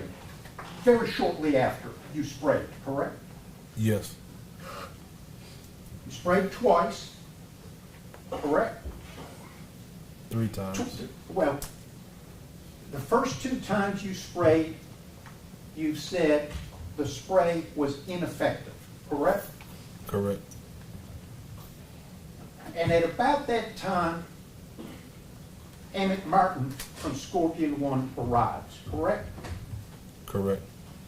He arrived before you sprayed the 3rd time, correct? Correct. Because as a matter of fact, he was impacted somewhat when you sprayed yourself, correct? Yes. I learned that when I watched the video. Okay. So you didn't notice that when you were on the scene? No. Okay. 3rd time you sprayed, you got yourself, correct? Correct. And it was effective, wasn't it? Effective on me? Yeah. Yes. Okay.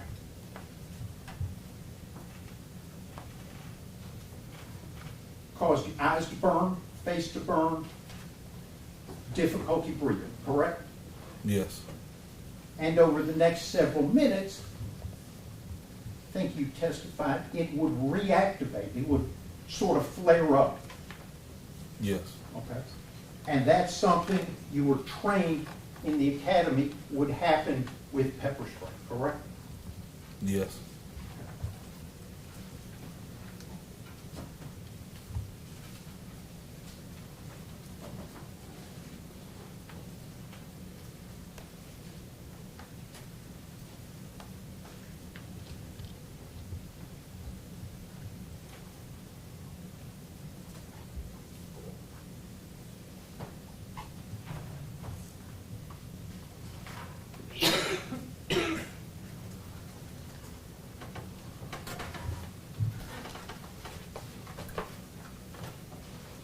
Smith and Bean were the first two officers to encounter Nichols at Castlegate and Bear Creek, correct?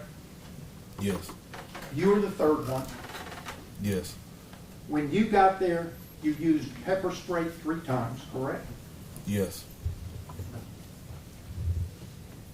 You used your asp baton on his arm, correct? Yes. Martin was the 4th officer there, correct? Yes. And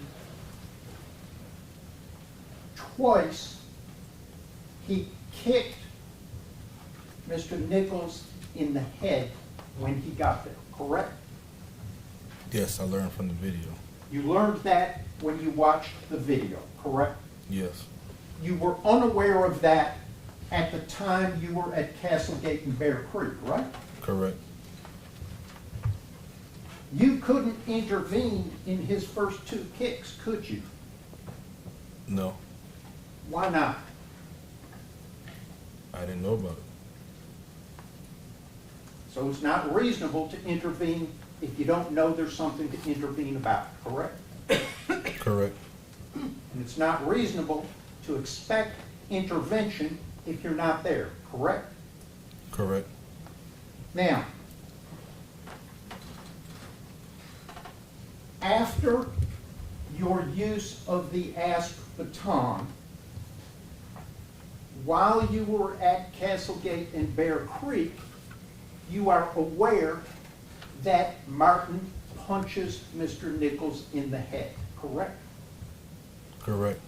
Some punches you heard and others you saw at the time, correct? Correct.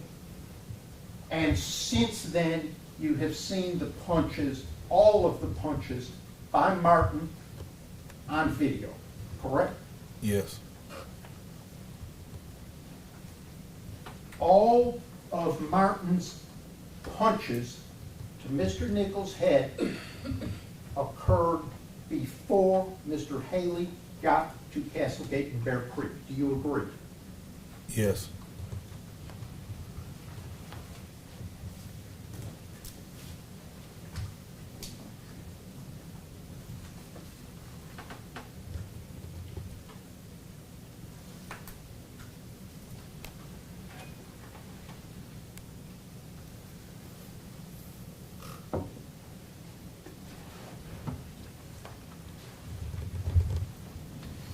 When did you learn who this suspect at Castlegate and Bear Creek was?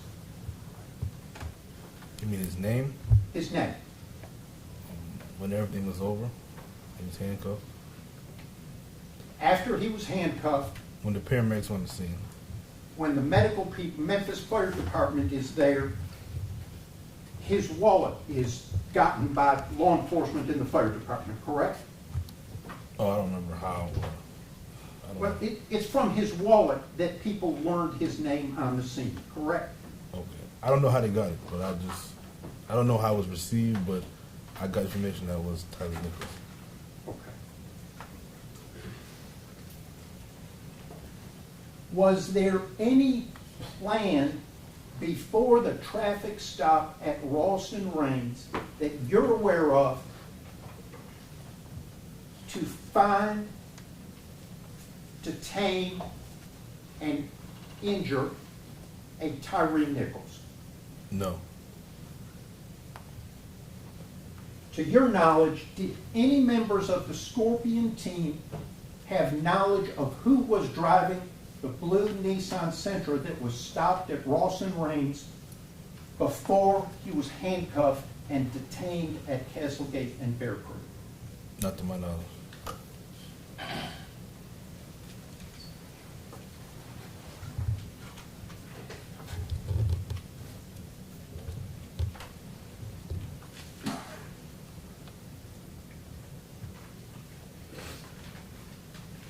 At some point,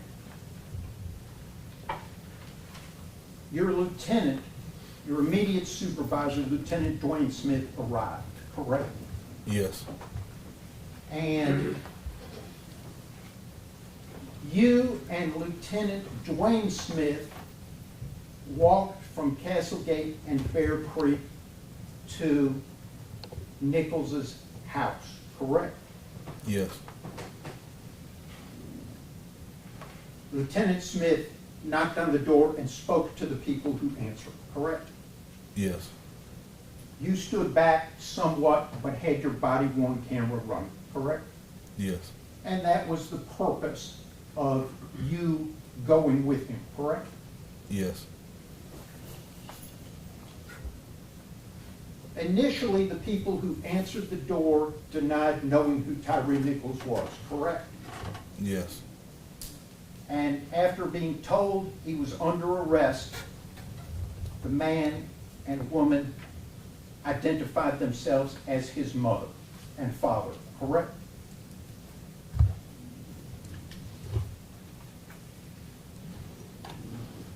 I'm trying to remember how it played out. Hold on. Would watching the video help refresh your recollection? Yes. I could have some attorneys refer.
Going to play a portion of your body-worn camera Okay. and then ask you some questions, okay? All right.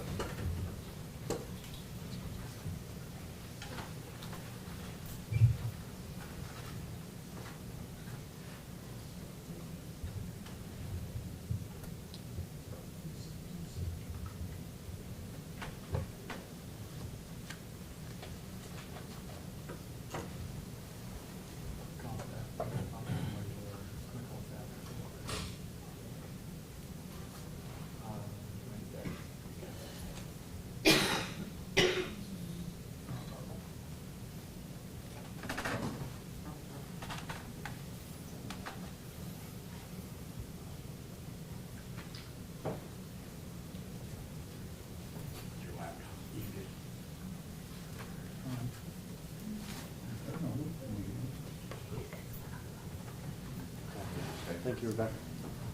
I think we can get you help here.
second. All in question.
Memphis Police.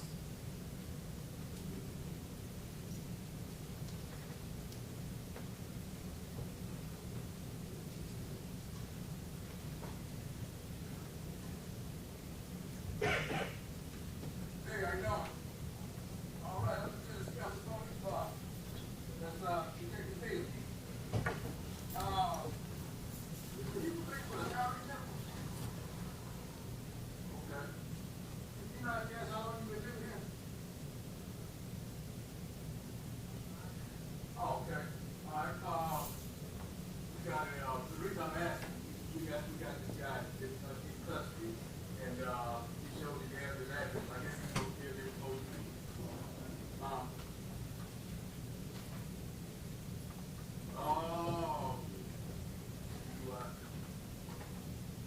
You doing? Okay, I thought you said it. You got a transfer over here. What's your name, man? Like that.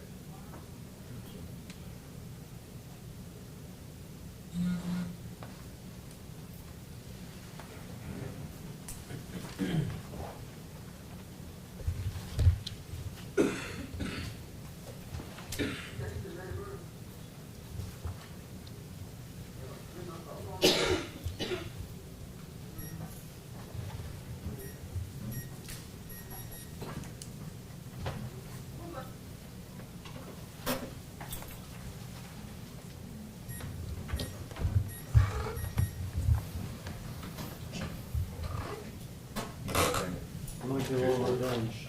Can I get a little revenge and have him do the timestamp?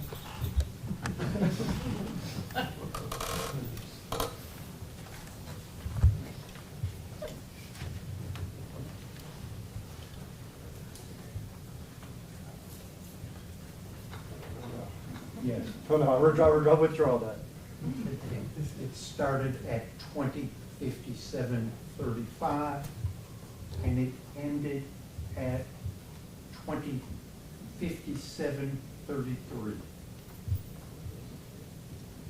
That was on Officer Mills's body worn camera.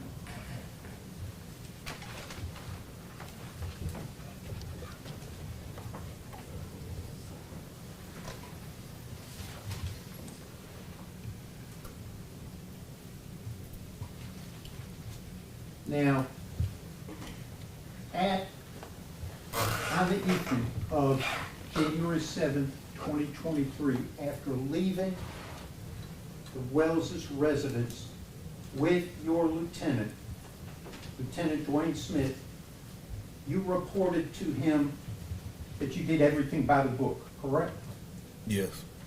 And when you made that statement, you were referring to your conduct and Memphis Police Officer Scorpion Team 1's conduct at Castlegate and Bear Creek, correct?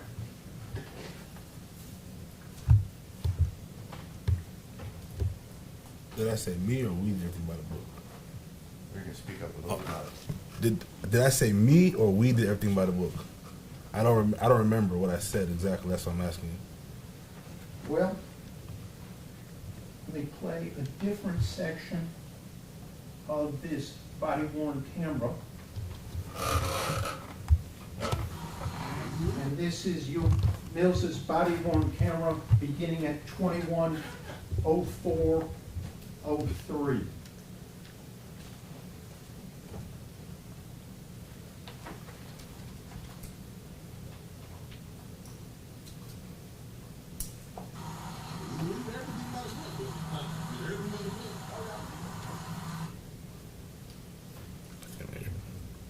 Was that your voice? No, that's my voice, yes.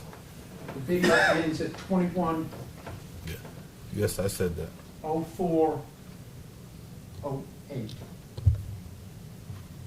So you said we did everything by the book, correct? Yes. What were you telling Lieutenant Dwayne Smith at that time? That everything was okay, but I knew it wasn't. Okay. When you were telling him everything was okay, as you sit here now, you're saying you lied to him, correct? Correct.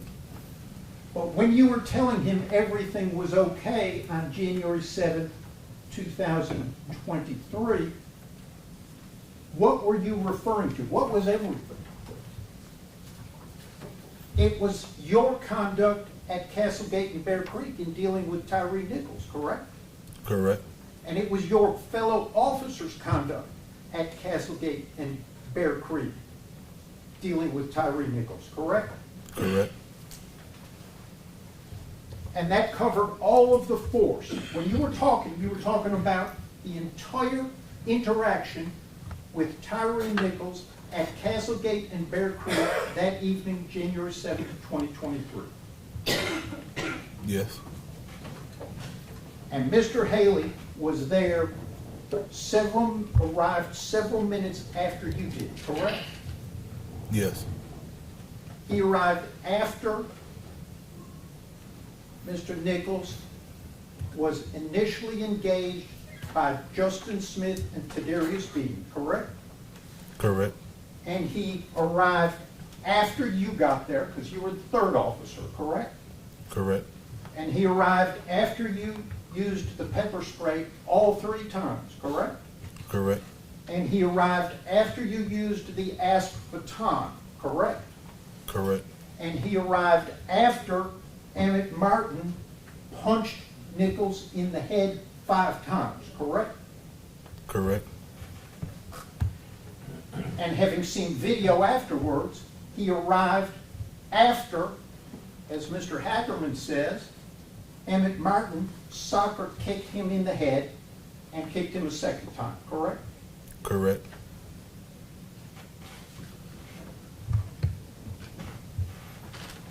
You did not see Demetrius Haley use any force on Tyrie Nichols at the scene, correct? Correct.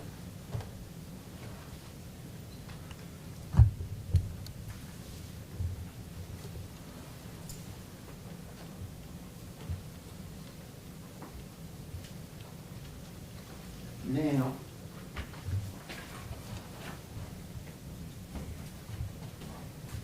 after these agreements with both state prosecutors and federal prosecutors to talk with them and cooperate, you met with them several times, correct? Correct. And over the next several months, from January of 2023, at first meeting, January 20th of 2023, until November 1st of 2023, you were charged here in state court in this case, correct? Yes. And then you were charged in federal court with 4 charges over there, correct? Yes.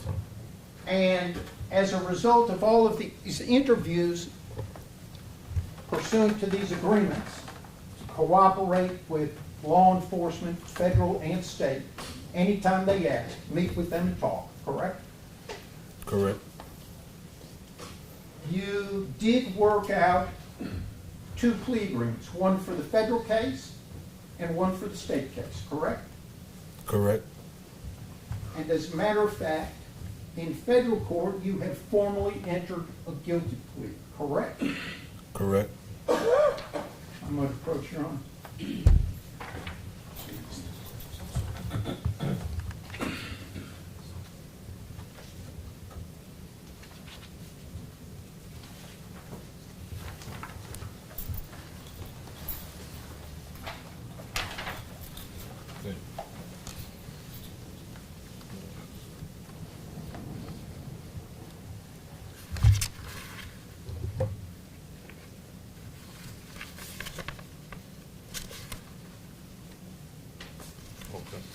You recognize that document, correct? Correct. What is it? It's a memorandum of plea agreement.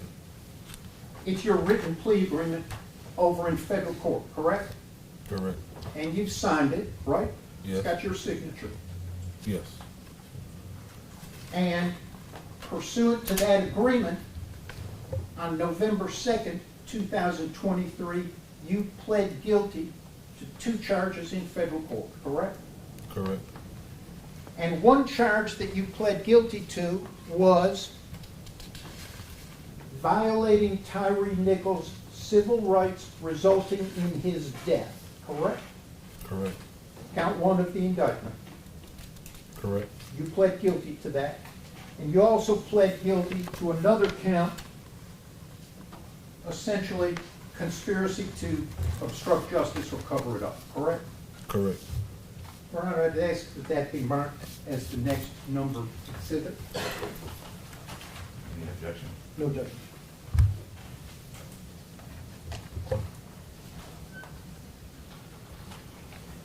Shows a 3-page guilty plea of Mr. Mills in federal court as exhibit 16.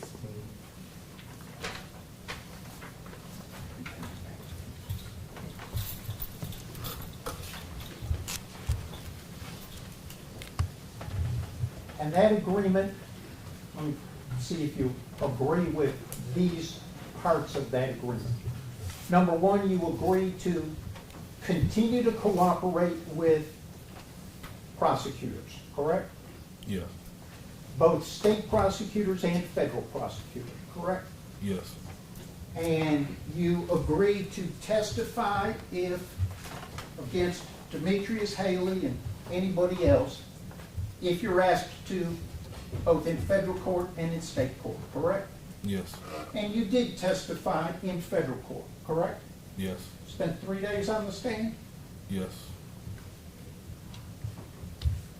And count 1, violating Tyrie Nichols' civil rights resulting in his death, that you pled guilty to, carries up to life in prison, correct? Yes. And with that agreement, the federal government has said, agrees, that if they believe you told the truth, they will recommend a sentence of 15 years or less, correct? Correct. And you can ask for any sentence below 15 years. Correct. And as a matter of fact, they might recommend less than 15 years, correct? Correct. They haven't told you what they're going to recommend, have they? No. That's not going to be determined until after you testify in this case, correct? Whenever I go to sentencing hearing. Okay. No parole in the federal system, correct? Oh, I don't know. You weren't told whether there was parole when you pled guilty? Can't recall.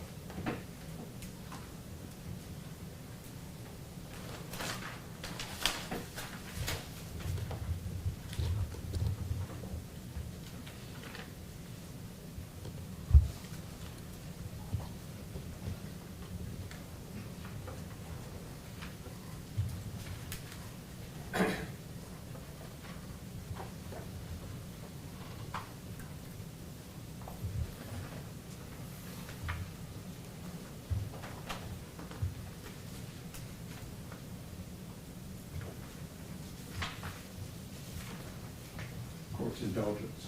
Yes, sir.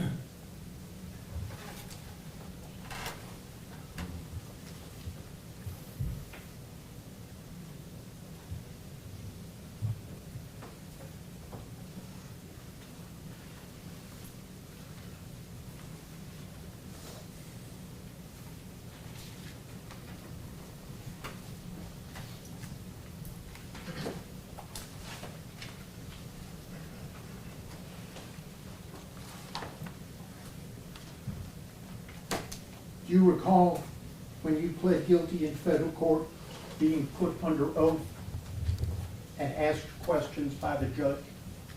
Yes. Do you recall being told what the possible penalty for your convictions pursuant to that plea agreement were? Yes. And you were told it could be up to life in prison, correct? Correct. And not more than up to a $250,000 fine, correct? I don't remember. You remember Yeah. that you faced up to life imprisonment for violating his civil rights resulting in death. Yes. And you recall the court telling you, and do you understand that under the federal system, parole has been abolished, so there's no getting out early regardless of what the custodial sentence may be on parole? So was that to be the yes? I heard it. You heard it. Yes.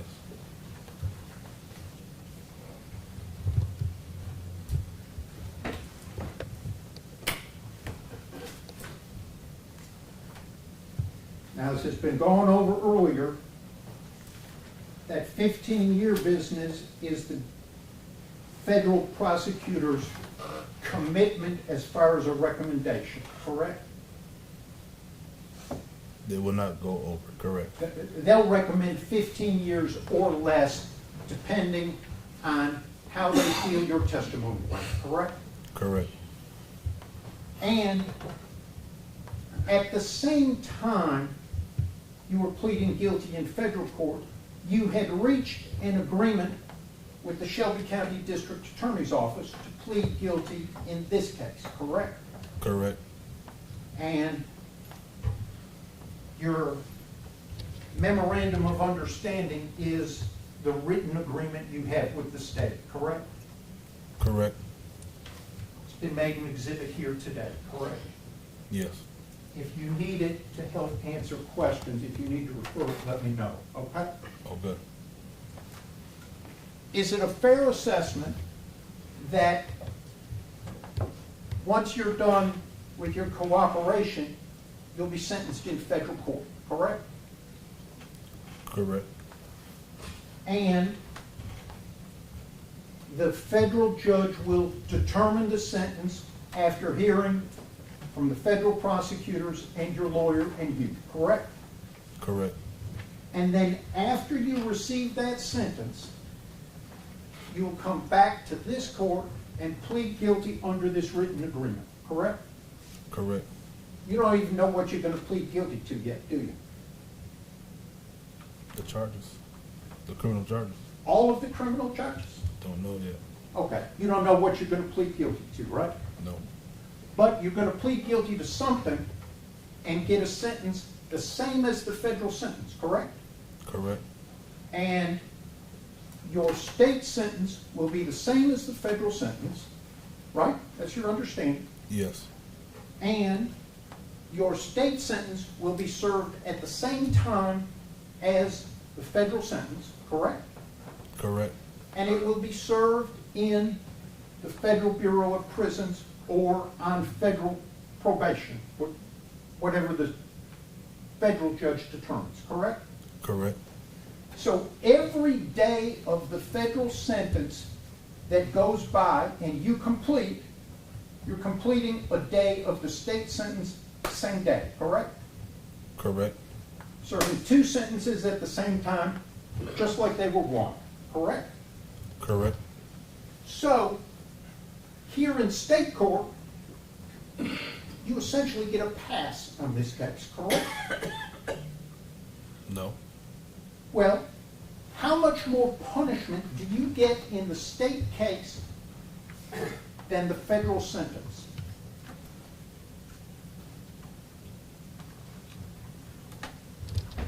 More charges on you. More charges, but not more time, correct? Correct.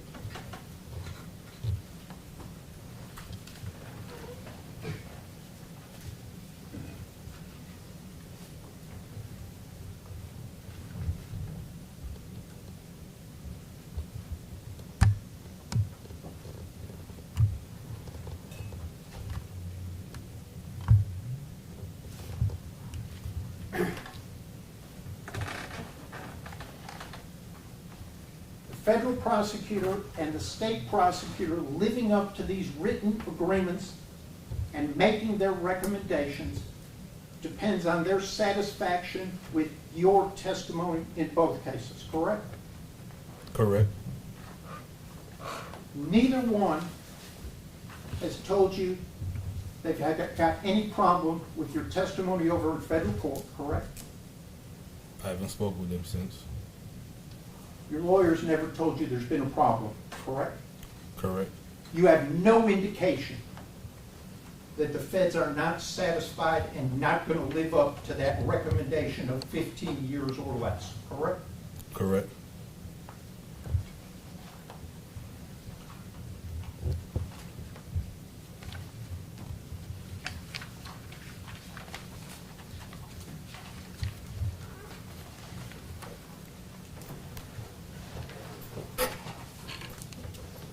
I might have a moment with my client, Your Honor. Yes, sir.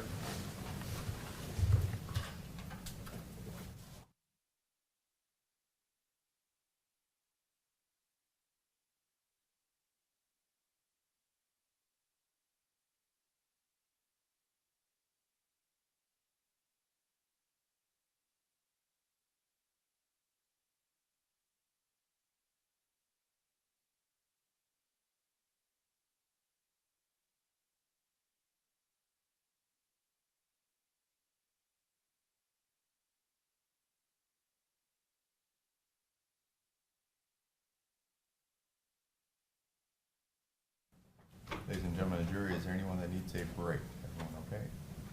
All right, seeing none. Maybe we can approach it briefly, Your Honor. Housekeeping.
Mr. Mills, over the last however many years, we've seen each other in court quite a bit, gotten to know each other pretty well, and none of this is going to be a surprise for you because I've already asked you probably 90% of the questions that are going to be asked today, okay?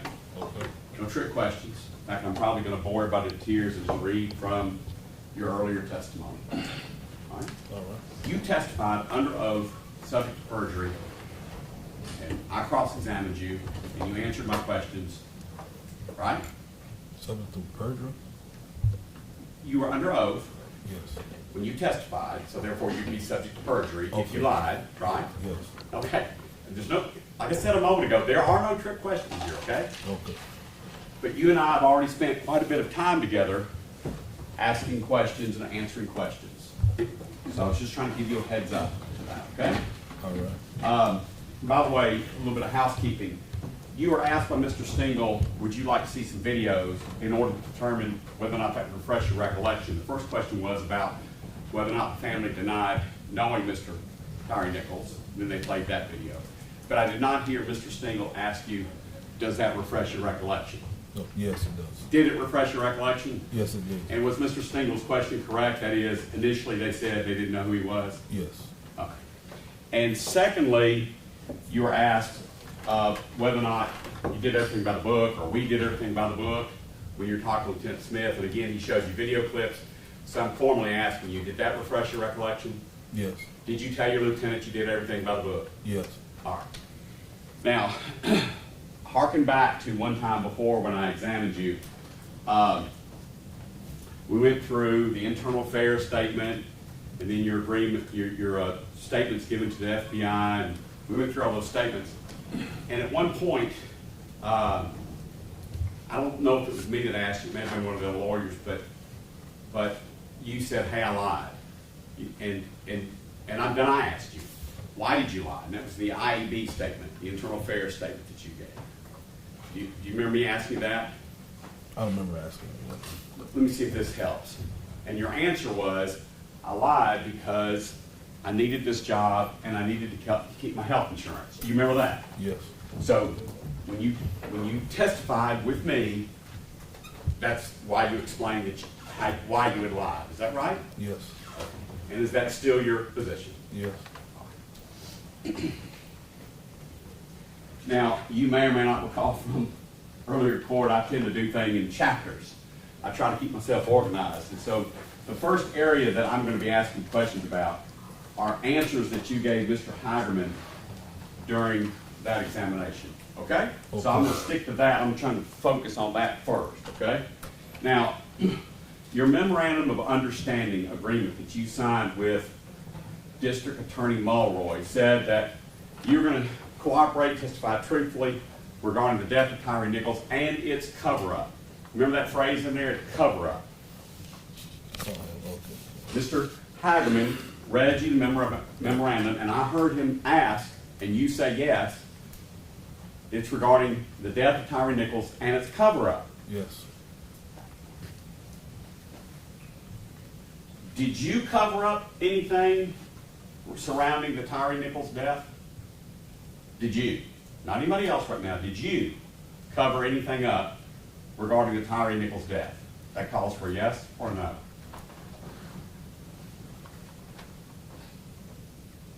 Yes. Okay. Now, Justin Smith, stand up one more time, Justin. That man right there, you sit down. Justin, a couple years ago, many years ago, wrecked one of his cars. And then he was afraid to drive. He didn't like driving. And he knew you were a good driver. So you two rode together in a car for over 2 years, didn't you? Yes. Because you were a good driver and Justin was not that comfortable with his own driving. Isn't that a fair statement? Correct. Yes. By the way, he told me something. Tell me if this is true. This is not from the trial. He said he used to make fun of him a little bit, poke at him a little bit, about the fact that he was blind as a bat if he had his glasses off or it was nighttime. He used to kind of pick at him about how blind he was without his glasses. Do you recall that? Yeah, you can't see. Yeah, he's blind. You would agree he's blind as a bat without his glasses on, right? Yes. Now, you rode with Justin Smith for that 2-year period, 8-hour, at minimum, 8-hour shifts for 2 years, and you two became close. Is that right? Yes. And remember, you and I spent a lot of time talking about that Yes. in trial. And it's because you and Justin shared many of the same values as it relates to how you treat a suspect, how you treat an arrestee. You remember us talking about that? Yes. Both you and he are tough, but you are compassionate. Is that a fair statement? Yes.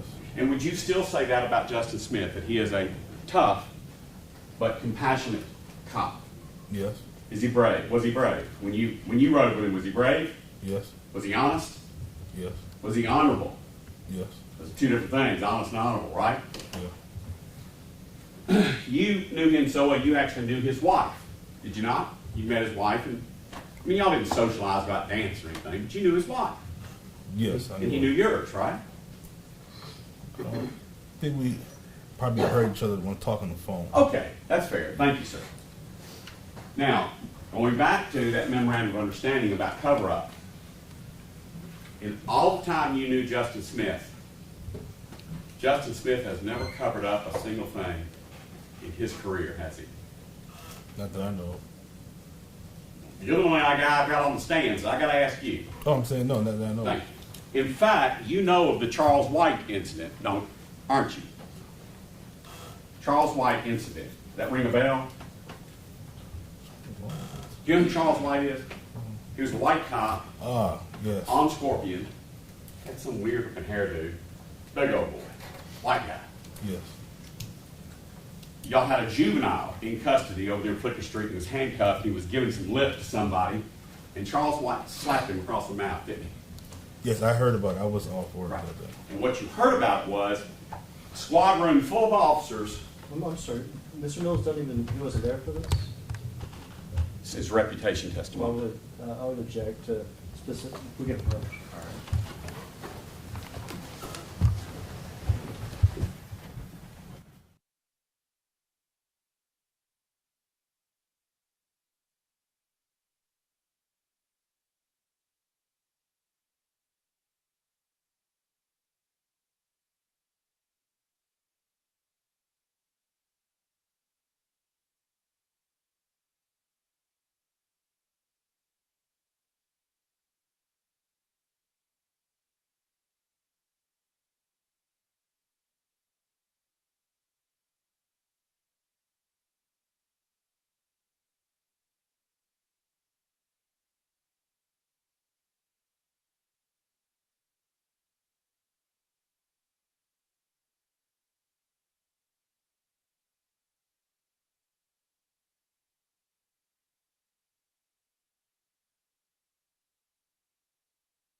Based on that conference, I want to focus.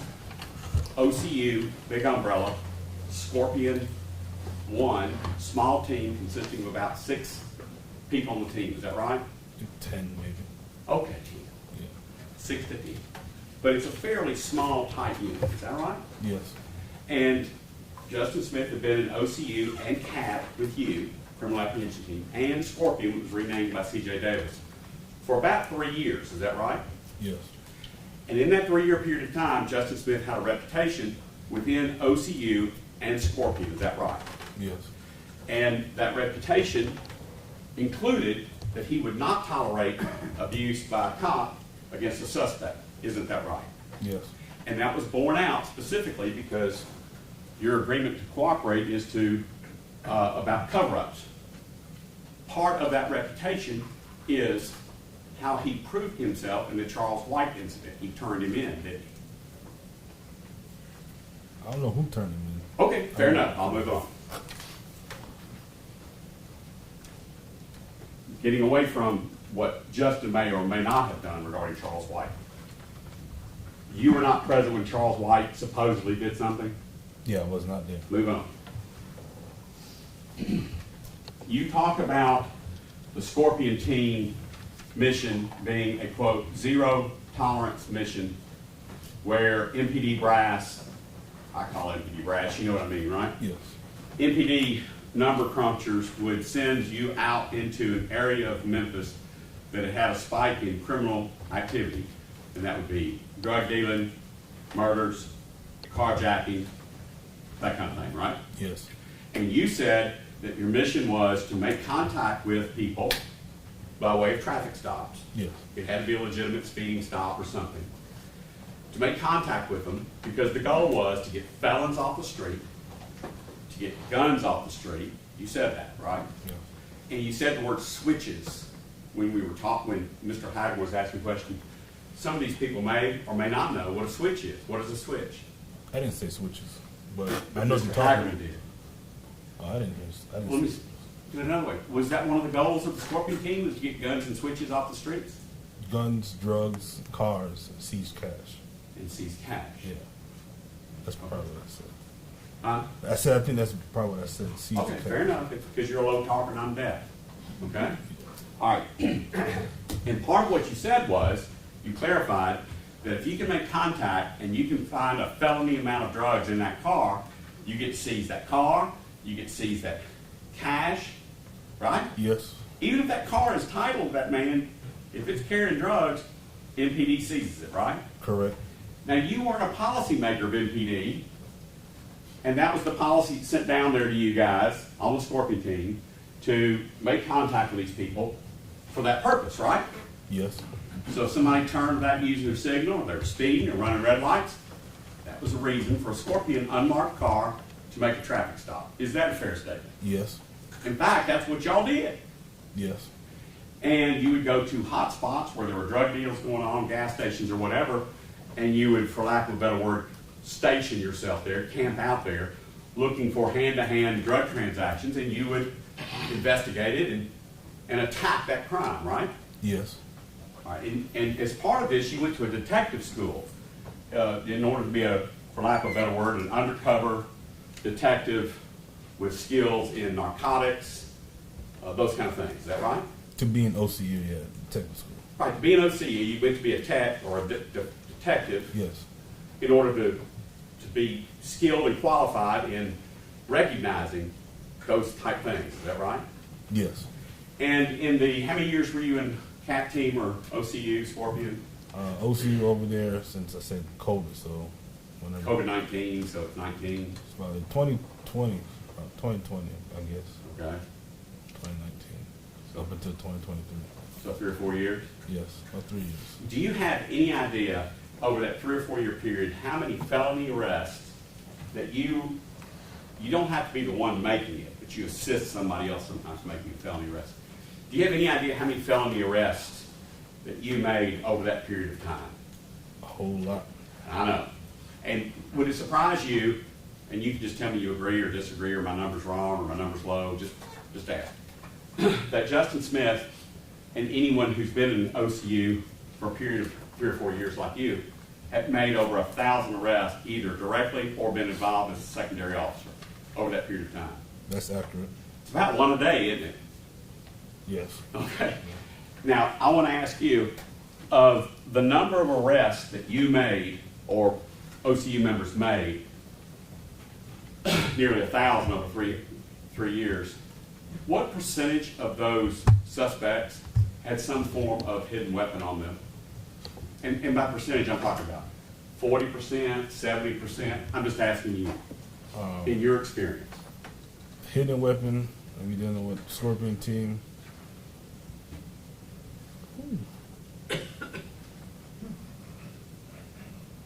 Let's say 80-90%. Bingo.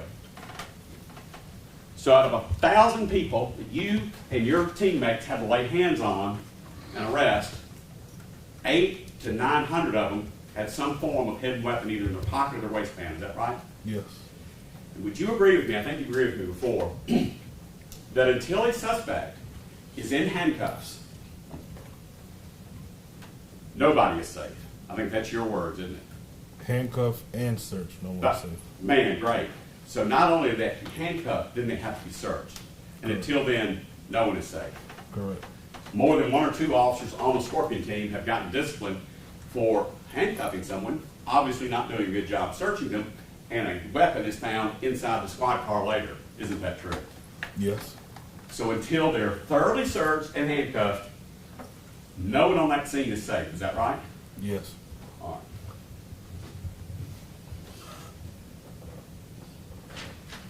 I've seen your video and Bean's video hundreds of times, and I know you have too.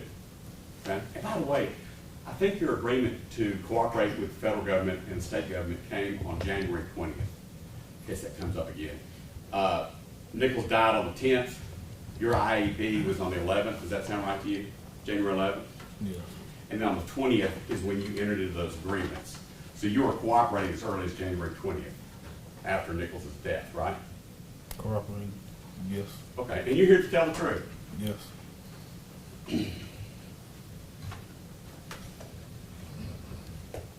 So, back to what I was saying. I watched your videos. You're a big man, play football, right? Yes. Bean is a young man, big fellow, but a young man. And when y'all saw Nichols walking through, and we'll watch the video again, okay? Walking through that front yard after you've heard a description, and you said hey to him out your window, Nichols took off running, didn't he? Yes. At that point, Nichols would have just said, hey, you got me? I'm done. It would have been over, right? Yes. You've arrested over 1,000 felons, many of those fleeing felons, right? On foot. I watched one of them at Winchester and Outland Road. Yes. Yes. Right. So they run from you, Yes. right? But when they don't run from you, they just get peacefully handcuffed, searched, and put in the car, right? Yes. Nichols took off down a street, Castlegate, that you weren't familiar with and Bean wasn't familiar with, right? Right. Dark. Right? Yes. You knew that this suspect, who turned out to be Nichols, you knew that Nichols had been fighting with the police, is that right? Yes. He'd been tased, he'd been sprayed, he was hot, he was running. Oh, is that active resistance to fleeing? Yes. Okay. So he runs away from Bean. Bean tackles him.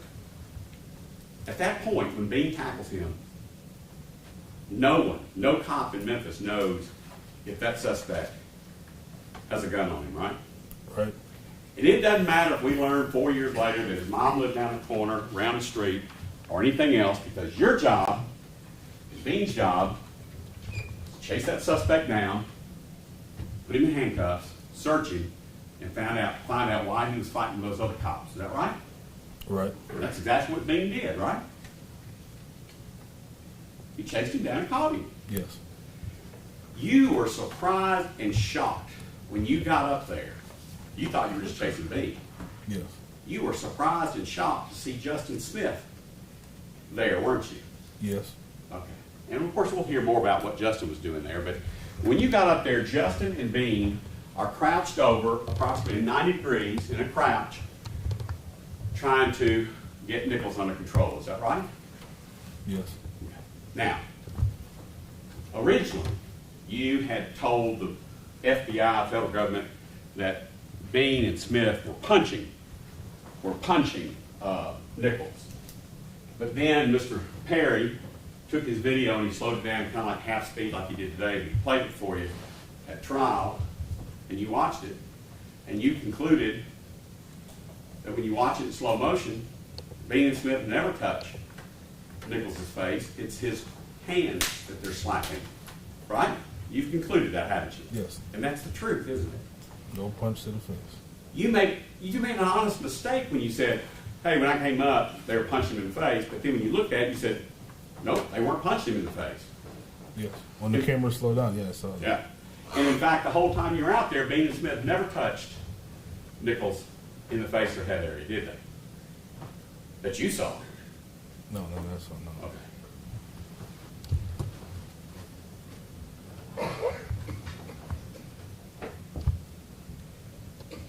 Now, we refer to things, we've been referring to things as pepper spray. That almost gives it a harmless kind of sound. I think police officers call it OC spray, right? Yes. And that OC, help me out, do me a favor.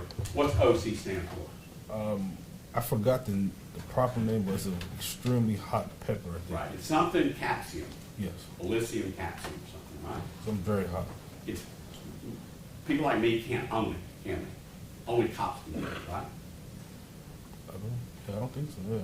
I don't, You think I can buy No, you your can't. quality OC spray? no, you can't. Oh, you just thought I was a cop. No. The civilians cannot have OC spray, only a law enforcement officer, right? Right. In fact, if you use your OC spray, they take that can and they put it on a real microscopic scale and they weigh it to see how much OC spray you used on the suspect. No. Yes. That's how powerful it is. didn't it? Yes. And when you went through training at the MPD Academy, they gave you one squirt in one eye. They let you close both eyes and cover one eye. And they squirted your eyelid, and then they tell you to open it. Isn't that what they do at the academy? Yes. And just that one squirt, they didn't expect you to count how many fingers they're holding out. And then they expect you to go over and fight a rubber dummy filled with water, don't they? Yes. That's called the bad Bob thing that everybody keeps throwing around, right? Yes. With that one squirt, you are completely incapacitated. You cannot breathe, you cannot see, you're scared to death. Is that a fair statement? Yes, because it spreads all over your face. Yeah. And the more you sweat, the more whatever, it gets in your eyes, gets in your nose, you start shutting down, right? Yes. Pepper spray is considered a pain compliance technique to get a suspect to surrender, right? Yes. Because if you shoot them with it or you spray them with it, they can't see, they can't breathe, and then you get those hands and you get them handcuffed, right? Right. He was sprayed up at Ross and Raines, even though you weren't there, you heard about it. But then you personally sprayed Nichols 3 times, right? Right. And it had no effect on him. Is that right? Right. He simply took his hands and he wiped his face, didn't he? Yes. As a trained narcotics detective, what does that indicate to you if pepper spray has no effect on a person? Someone could be under the influence Under the influence of what? of drugs. Thank you. But it sure had an effect on every cop within arm's length, didn't it? Yes. You and I talked about this in trial. You about half freaked out, didn't you? You knew what had just hit you in the face, and you lost your composure. You Yes. started to panic, right? Yes. And I'm not saying that to shame you, okay? But you couldn't breathe, you couldn't see, and you had to take a 1.5-minute break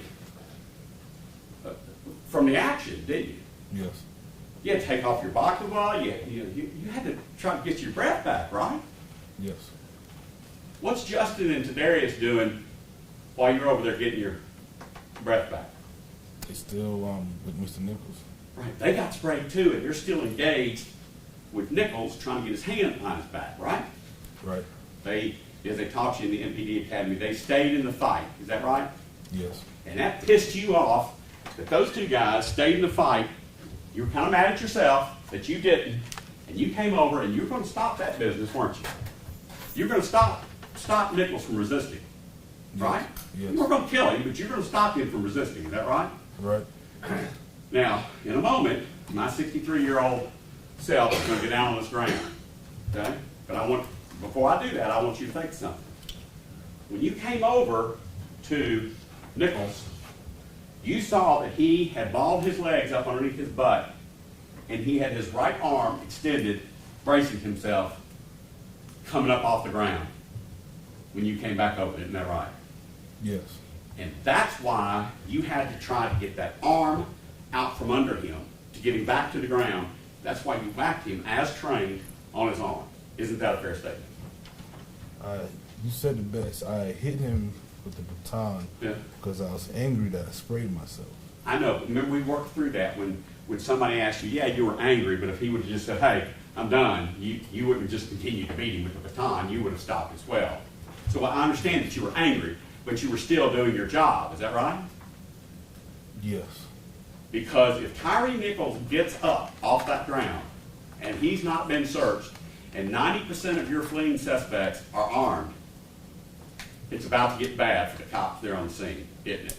Yes.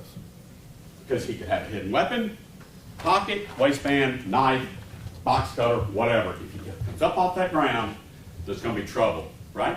Yes. Now, you testify. Guess what? Because of your answer, I'm not going to have to get on the ground. You saw that right arm bracing up, and that's where you hit him. Is that right? Yes. Now, Justin had his left handcuff, he had his handcuff on Tyrie's left wrist. You'll agree with that, right? Yes. And you remember doing this in federal court. Would you mind coming down with your honor's permission? What would we do? He's going to come and he's going to show.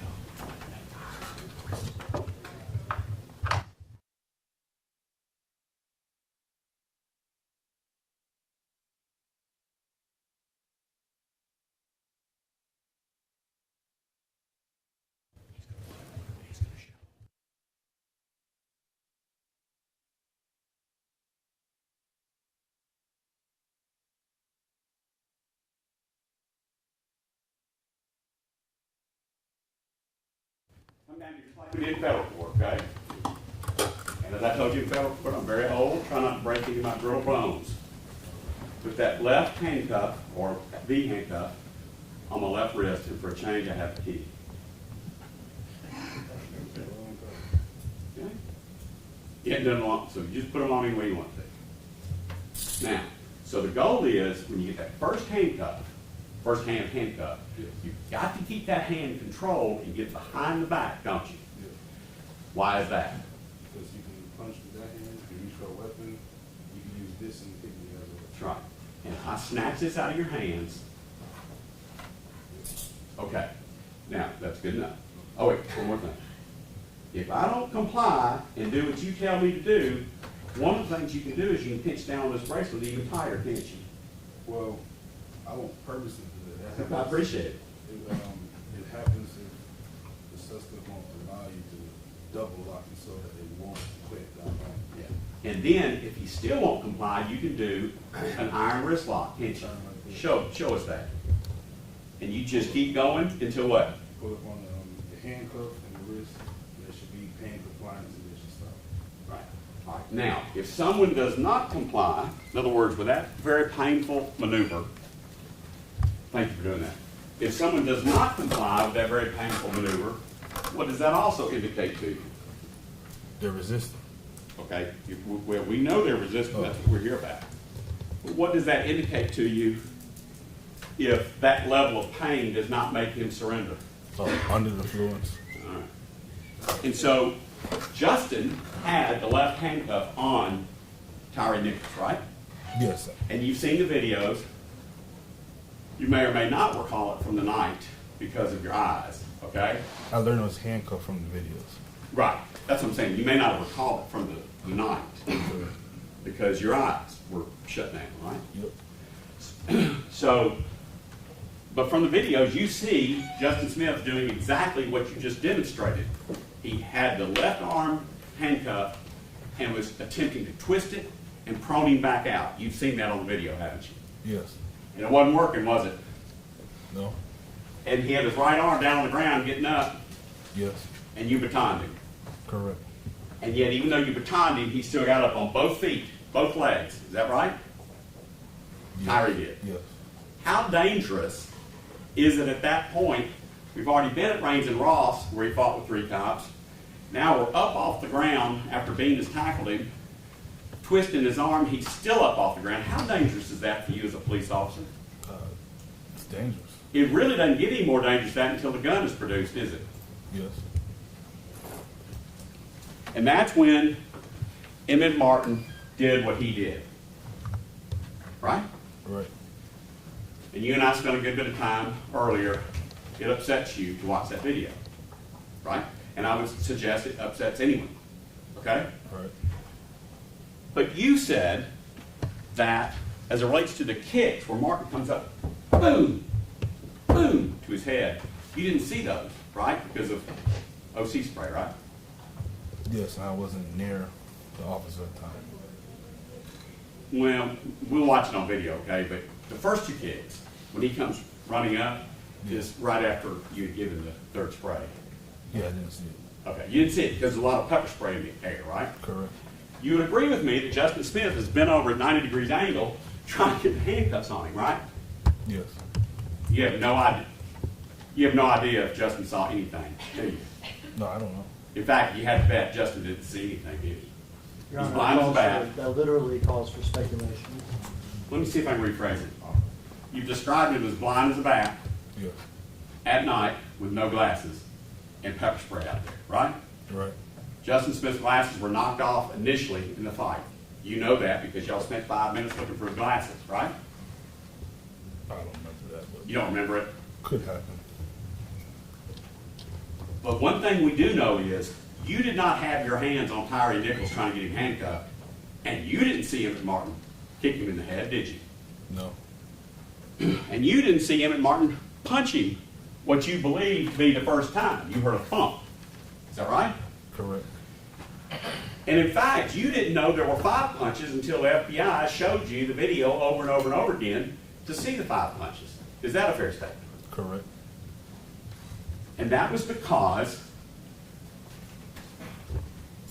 of the OC spray, the panic, the fear. That's why you didn't see it, right? Right.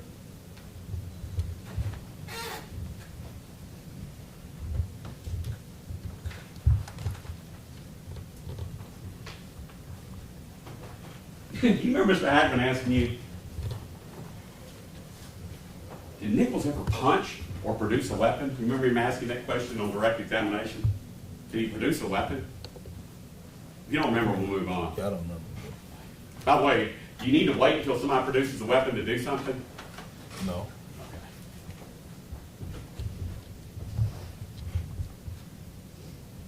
Remember him asking you a hypothetical, which I didn't object to, that if somebody had said, hey, whoa, we got this, we got this. Oh, Now, yeah. remember him saying, well, why didn't you just say to MMR, oh, we got this, we got this? Remember him asking those questions? Yes. One thing I know, and I'm asking you if you agree with me, is nobody out there had anything under control.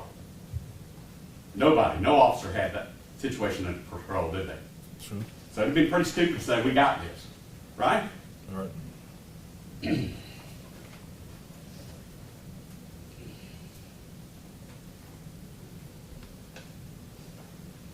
In fact, you didn't even see Haley arrive on the scene, did you?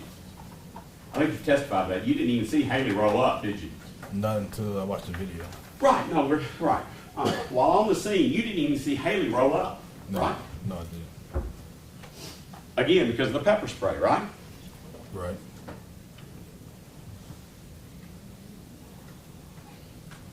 So if I go through my list, you were not able to see the first two kicks of Emmett Martin to the head. You did not see what you believe to be the first punch that you heard thump. You didn't see all the punches, and you did not see the last kicks that you've seen on video later. You didn't see that, right? Correct. Again, that wasn't because you're sticking your head in the sand or trying to look away. It's because of what? The OC in my eyes.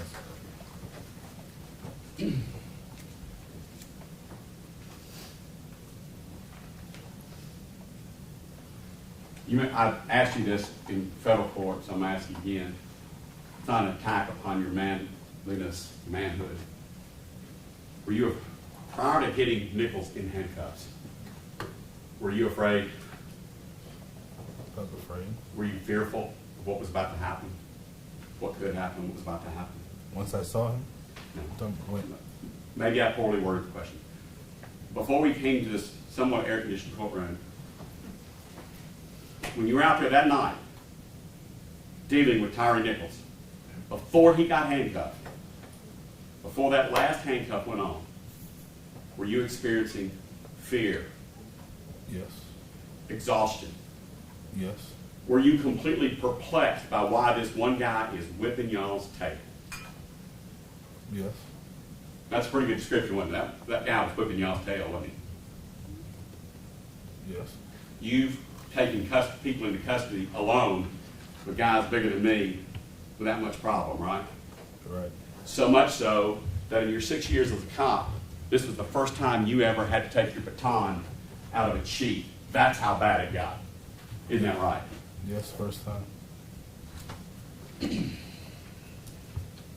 Now, I would say, I think, I'm right, that the internal affairs or ISB interview of the officers occurred on January 11th. It was one day after Mr. Nichols died. Does that date sound right to you? Yes. On or about that date, you received a phone call from Justin Smith, did you not? Yes. And I'll kind of walk you through it. We've already gone through it one time before, okay? But Justin Smith called you up and said, hey man, Haley and Martin just told me they kicked the shit out of Tyrie Nichols. That's what he told you, that wasn't it? Yep. And then Justin said, that's fucked up. He told you that, didn't he? Yes. And he went on to say, man, this shit isn't personal. Talking about being a cop, Yes. right? And you responded to him, well, that explains why they took all of our boots, right? Yes. And you said to him, man, if they did that, that's on them, right? Right. So, do I have the conversation down accurately? Yeah. And then Justin said, hey man, that's effed up. He said again, he said, I'm calling Lou. Y'all call the Lieutenant Lou. Is that right? I don't think I did. He probably did. I mean, Oh, some people refer to Lieutenant Lou. He said he was going to call Lieutenant Dwayne Smith about what he had heard from Haley and Mark. Did he tell you that? I don't remember, but But he could have. he could have, yeah. Okay. And in fact, the NPD policy on not only the duty to intervene, but also reporting says that if you receive information, we don't know if it's true or not, but if we receive information regarding excessive force, you are to report it. That's what the policy says, doesn't it? Yes. And so someone ringing you up saying, hey, Haley and Martin just said this to me, was your duty at that point to call your lieutenant and say, hey man, Justin just called me and said Haley and Martin is saying they kicked you. Was that your duty? I'm just asking. It depends because internal affairs, they're all supervisors over us. So if they told supervisors, they're taking care of the business now.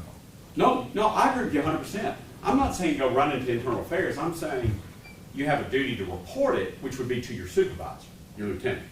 No, and what I'm saying is those are supervisors. They're sergeants. They're higher ranked than we are.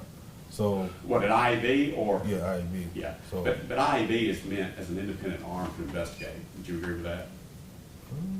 Your lieutenant is your boss. He's the one that writes your reviews, right? they can tell me what to do too. Though. Okay. But you didn't call anybody. No, I didn't call nobody. Did you feel like you had a duty to call anybody to say what Justin told you?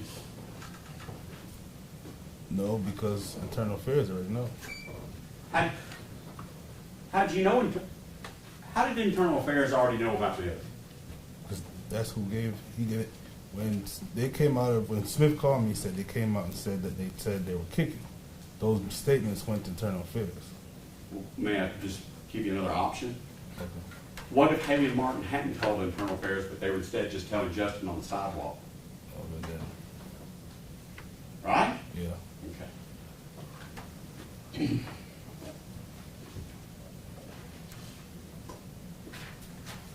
You've listened to the dispatch tapes, and I'm trying to do some of this so we save like hours of listening to the tapes, okay? That night, you heard the transmissions on the radio of a call for assistance. You responded to that call for assistance. Yes. Then you heard other officers saying they were responding, right? You heard all that, right? Yes. And I would suggest to you, see if you agree, Justin's call number is 2931. Sound right? I don't remember. I called him. I'll tell you, yours is 2930. Okay. Yours is higher than his. Yours is better than his. Okay? But do you recall Justin Smith, because you know his voice, he's got a squeaky voice, doesn't he? Sounds like Kevin Lawrence. Yeah, he got a country twang. Yeah, the squeaky guy we hear on all these videotapes saying, dude, bro, give me your hand real squeaky. That's Justin, isn't it? Yep. And Justin came up on the radio, he wasn't even on the scene yet.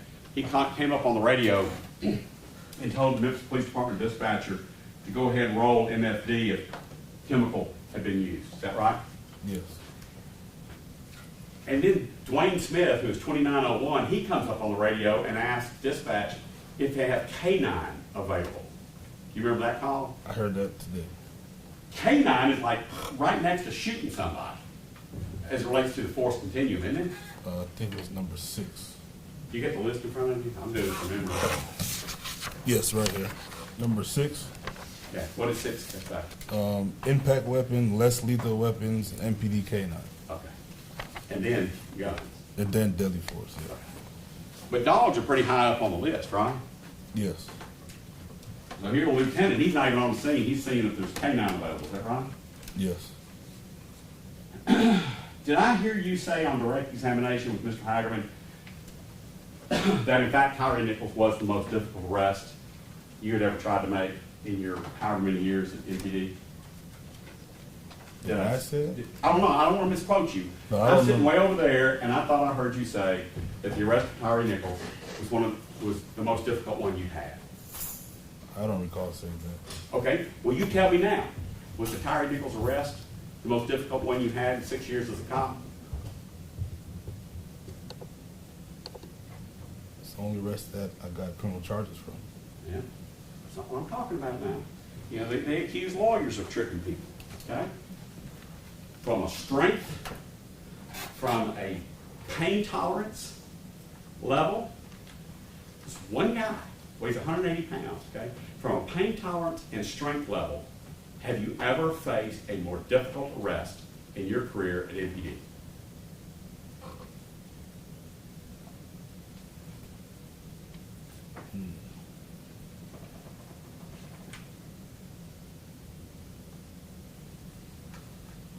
I'm thinking. That's cool.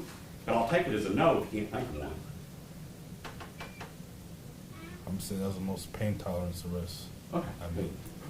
Cool.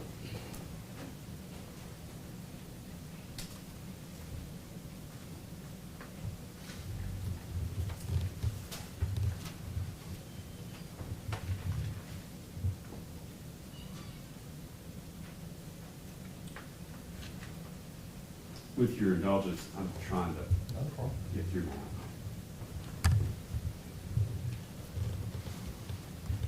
On the ask baton, I wish I had one with me, but it's a steel pole that looks like if somebody's old enough to remember a TV antenna that expands out, is that right? It's a steel pole, right? I don't know if it's steel, but it's like a TV antenna. What do you think it's made of? Might be something tougher than steel, right? Metal, something, yeah. And when you extend it, it extends out to full length, about that long, right? Yes. And when you strike the human body, be it behind the leg, behind the knee, on the forearm, when you strike that, have you ever been struck with one? No. And when you're going through training, the guys had to dress up like a big Michelin man in big old padded things, didn't they? He was What? like punching bags. Yeah. Okay, so it's like a big padded punching bag that you had to hit, right? Yes. So if you crack somebody with a baton one time, you expect that to bring them to their knees crying? Yes. You hit him 3 times. And you saw no difference in it, did you? No. In fact, you kind of too hard on yourself. You said you were angry. And I think this is what Mr. Perry was getting at. When you saw it didn't work in 3 times, you stopped. Right? Yes. If you were out of control angry, you'd have just continued to beat him. But when you saw the 3 strikes did not bring this guy under control, you stopped. Is that a fair statement? That's fair. Because 1 strike should have brought him under control, 3 darn well should have, right? Yes. I'm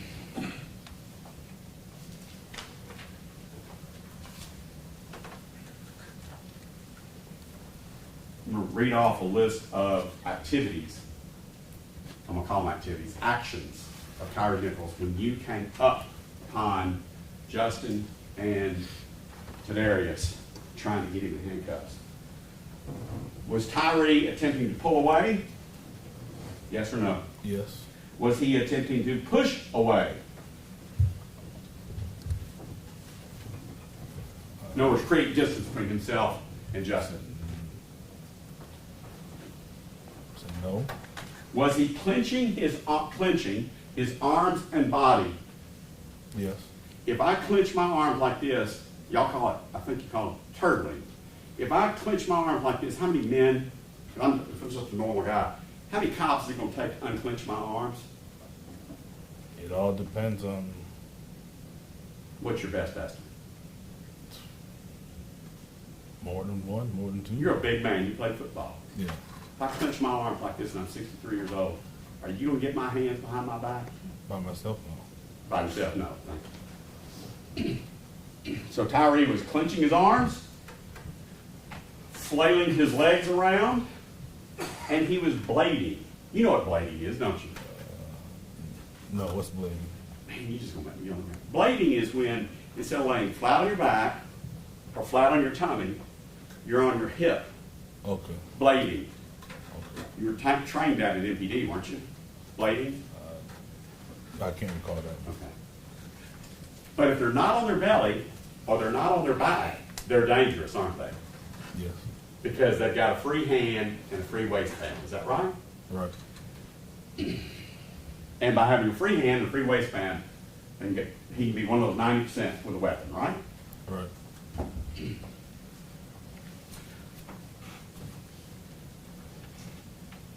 Clinching his life. Was he attempting to run away from Justin and from Jadarius? Once he got up on his feet, was he attempting to run away? You could have, possibly. If Justin had let go of him, he would have. Well, strike that. That calls for speculation. But he couldn't let go of that handcuff, could he? Right. Even if Tyrie Nichols wanted to run away, Justin could not let go of that handcuff because if he did, what? It's a weapon, right? Yes.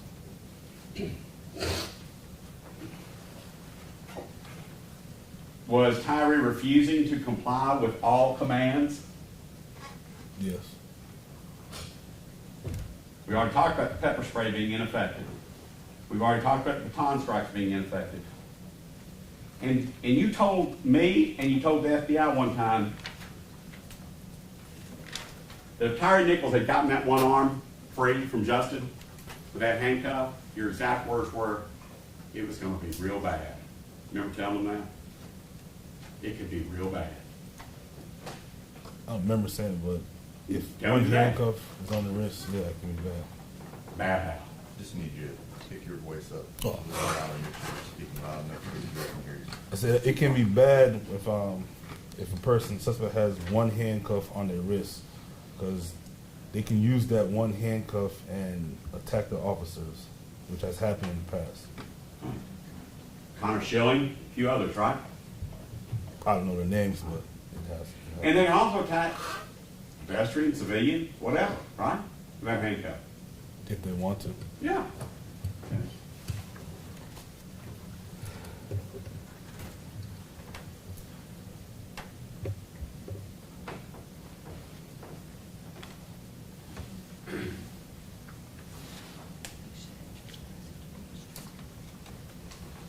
Believe it or not, I'm actually trying to say this and still do a good job for my client, okay? So instead of playing the video, I'm just going to ask you some things about what I saw in the video. And you tell me if you can recall it. Okay. Now, you and Bean were riding together, Bean's in the passenger seat, and you were going down Ross Road, and as you're going down Ross Road, you see someone nonchalantly walking through the front yard of someone on Ross Road, is that right? Yes. And he was wiping his face with a multicolored jacket of some sort, which matched the description that was put out on the radio, is that right? Yes. You then, very calmly, performed a U-turn and came back toward him, is that right? Yes. And you and Bean are talking, saying, that's him, right? Correct. And so Bean jumped out of the car and chased him. Yes. And you followed behind him, right?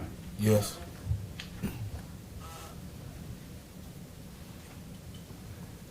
Hey, did you happen to hear Justin Smith ask one of the EMTs or paramedics,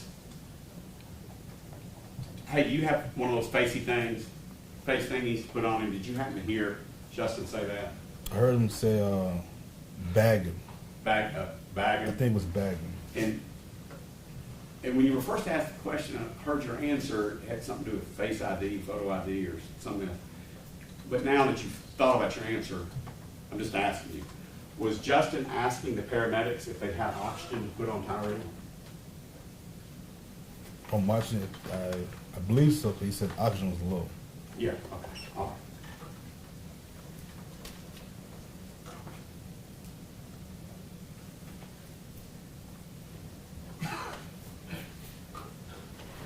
I'll tell you, and you tell me if you agree with it or not, whatever.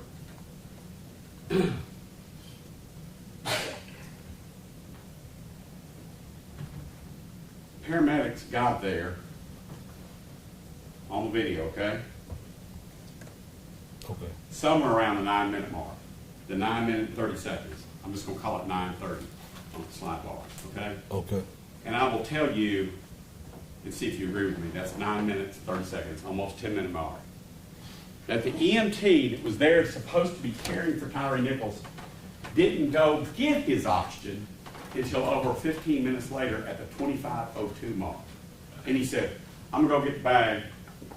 Do you recall that? That sound right to you? Yes.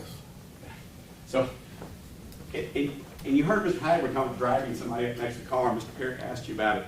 That's called the recovery position, isn't it? When somebody's been pepper sprayed or in a fight, you put them in a, medically, a supine position, but it's a recovery position, so they're up and they can get breath. Isn't that what Justin did when he drugged Tyrie over and set him up against the car? Yes. In fact, Justin said, let's let him get some air, get him up on his butt. Remember hearing him say that? That was Justin saying that, wasn't it? Yes.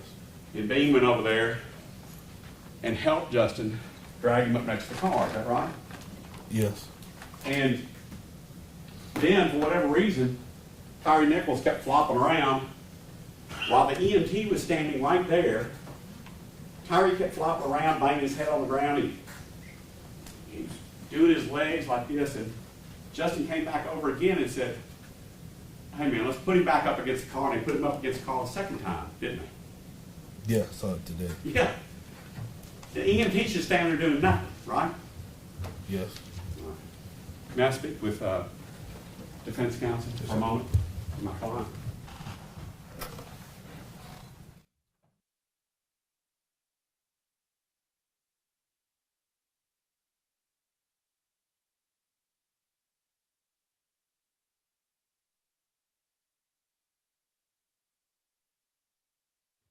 Mr. Nichols was, I guess the word we're gonna use, is flopping around. How many times did you tell those paramedics he got hit in the head? None. I didn't tell him And anything. how many times did you hear Justin Smith tell those paramedics he got hit in the Objection, head? Your Honor. This is his witness. He cannot use leading questions. Hold on, just make your objection. Yeah, I'm objecting to the leading on his redirect. You want to respond?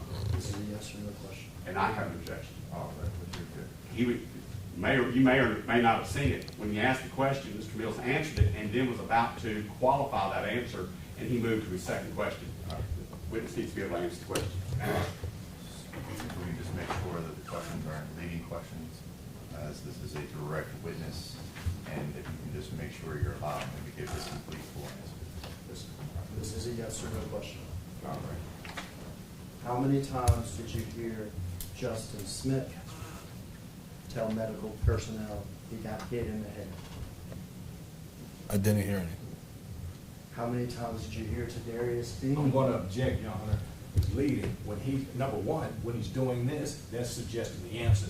Number two, he's suggesting the answer by yes or no questions. The premise is that it's leading. He can say, what did you hear him suggest to paramedics? If he wants to ask that wide open, he can do that. He cannot do that on redirect, Your Honor. That's totally inappropriate. As far as the hand gestures, I don't believe that the hand gestures are doing anything other than clarifying the type of question that he's asking, as far as it being the type of strike. As far as it being a leading question, he's not suggesting an answer, he's asking an amount, and so the court's not going to, the court's going to overrule the objection. May I make my objection? All right. The question on the table is, how many times did, let's just use Justin's name, how many times did Justin Smith tell the EMTs he's hit in the head? My objection is, pursuant to the rules of evidence, assumes facts not in evidence. And that means, that is, there's been no testimony in evidence that Justin Smith ever saw any strikes to the head. So therefore, it assumes facts not in evidence. You have a response? Your Honor, this is plainly relevant. We can approach the rest of the arguments that Yeah, all are right.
How many times do you hear Justin Smith tell these paramedics he's been impacted to the head? None. How many times do you hear Tadarius Bean tell these paramedics he's been impacted to the head? None. How many times do you hear Demetrius Haley tell the paramedics he's been impacted to the head? None. And how many times did you tell these paramedics he'd been impacted to the head? None. None. You were asked about Tyrie whipping y'all's tail, is that right? I think so. That's what it said. How many times did you see Tyrie push somebody to the ground? None. How many times did you see Tyrie punch somebody? None. All right, well, how many times did you see Tyrie kick somebody? None. How many times did you see Tyrie get on top of somebody? None.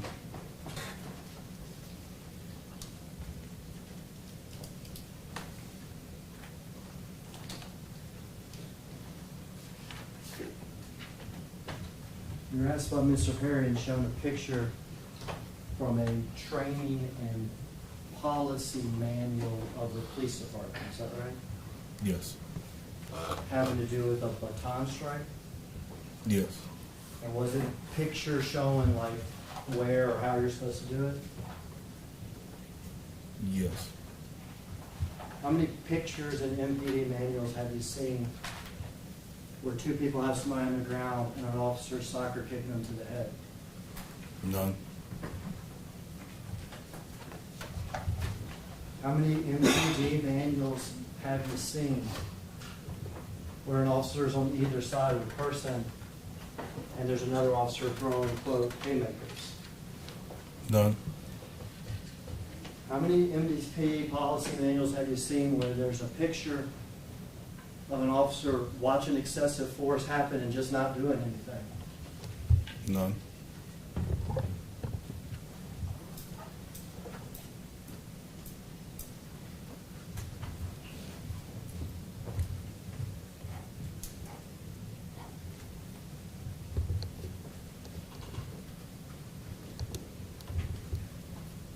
Is it the right thing to do to try to intervene?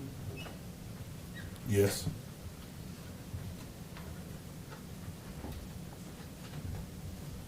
You said you shared values with Justin Smith, is that right? Yes. Did you violate those shared values, is that right? By not intervening, I did. You did.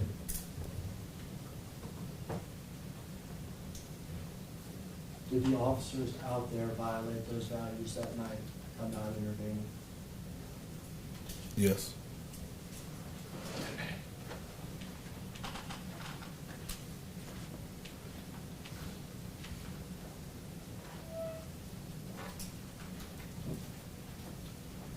Is it fair to say there were things that you saw and there were things that you did not see? Yes. And this wasn't a trick either. I mean, Mr. Zimmer, I asked you about this pepper spray. Yes. There was a time that you walked away, pepper spray, and you couldn't see what was going on. Correct. There were times that you were further away from Mr. Nichols than other people. Is that correct? Yes. When Mr. Martin kicked Mr. Nichols in the head, where were Justin Smith and Tyrie Bean? Right there with Mr. Nichols. Right there. Yes. When Mr. Martin kicked Tyrie Nichols a second time in the head, where were Justin Smith and Tyrie Bean? In the same place with Mr. Nichols. Right there. Yes. When Emmett Martin was throwing haymakers, where was Justin Smith and Tyrie Bean? With Mr. Nichols. Right there.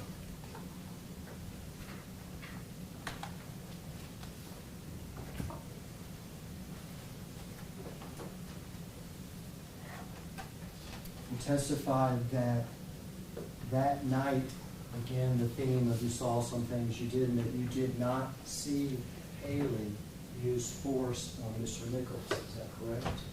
Correct. After you saw the videos, did you see Mr. Haley use force on Mr. Nichols? Yes. And when did that occur? I'm not asking for a time, I'm asking you for a description of when it occurred. The kick at the end. The kick Kick at the end. to the And head at the end. at the end? Yes. And would that be after Mr. Haley arrived on the scene, Yes. when he runs from his car to the scene? Yes. And after Mr. Haley kicks him that time, do you see another use of force by somebody else? Yes. And who is that? Martin. Did you or any of the officers intervene in any of those uses of force? No, I didn't see the kicks till I watched the video. You couldn't intervene in Mr. Haley's or Mr. Martin's final case, is that correct? Correct. I could not.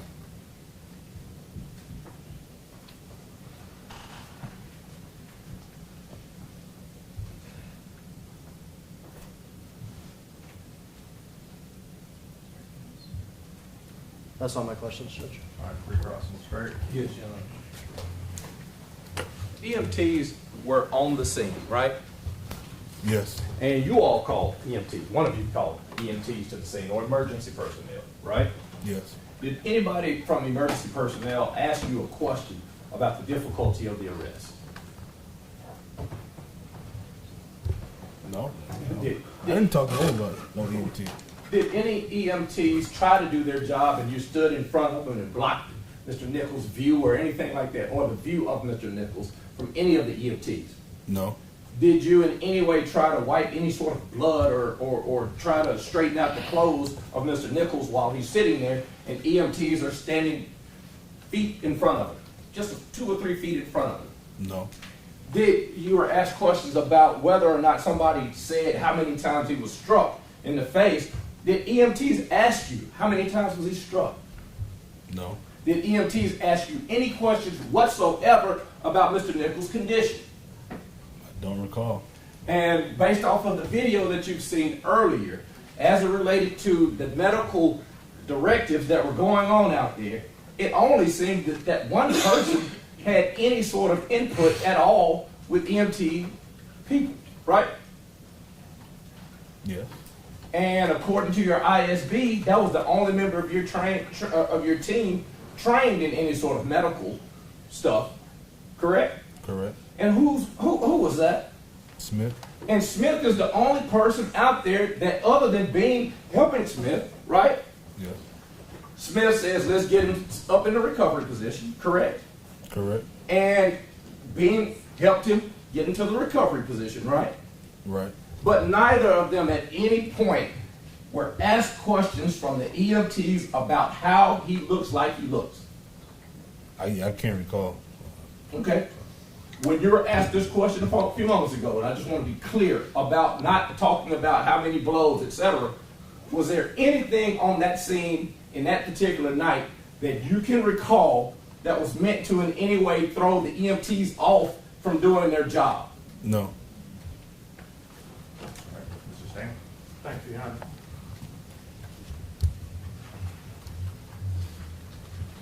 Mr. Mills, on redirect, you said that Mr. Haley never told fire department personnel about strikes to the head of Tyrie Nichols that night, correct? Correct. Now, Martin's first soccer kick and second kick to the head, you didn't see until you saw video. You didn't see there at the scene, correct? Correct. You couldn't intervene in those because you didn't see them, correct? Correct. Haley wasn't present, was he? No. So he couldn't have talked to anybody about those blows to Tyrie Nichols' head that night, could he? No, you can't. Now, Martin punched Tyrie Nichols in the head that night several times, correct? Correct. You saw some of those punches, correct? Correct. And heard what you believe were others, correct? Correct. And all of them occurred before Demetrius Haley arrived at Castlegate and Bear Creek, correct? Correct. So he couldn't have told any EMTs or paramedics or fire department medical personnel about something he wasn't present for, could he? Correct. That's all I have, Your Honor. Mr. Zuma?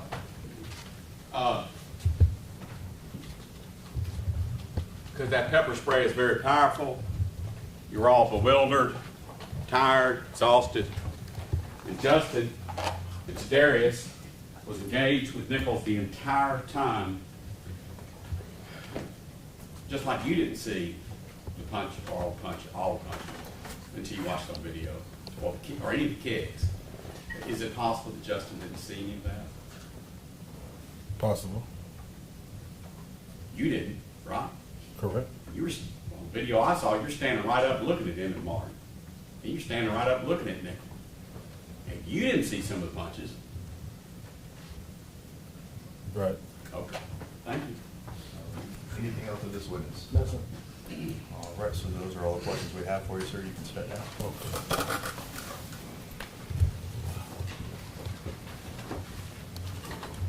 Right, ladies and gentlemen, I think we have put you through enough in this heat.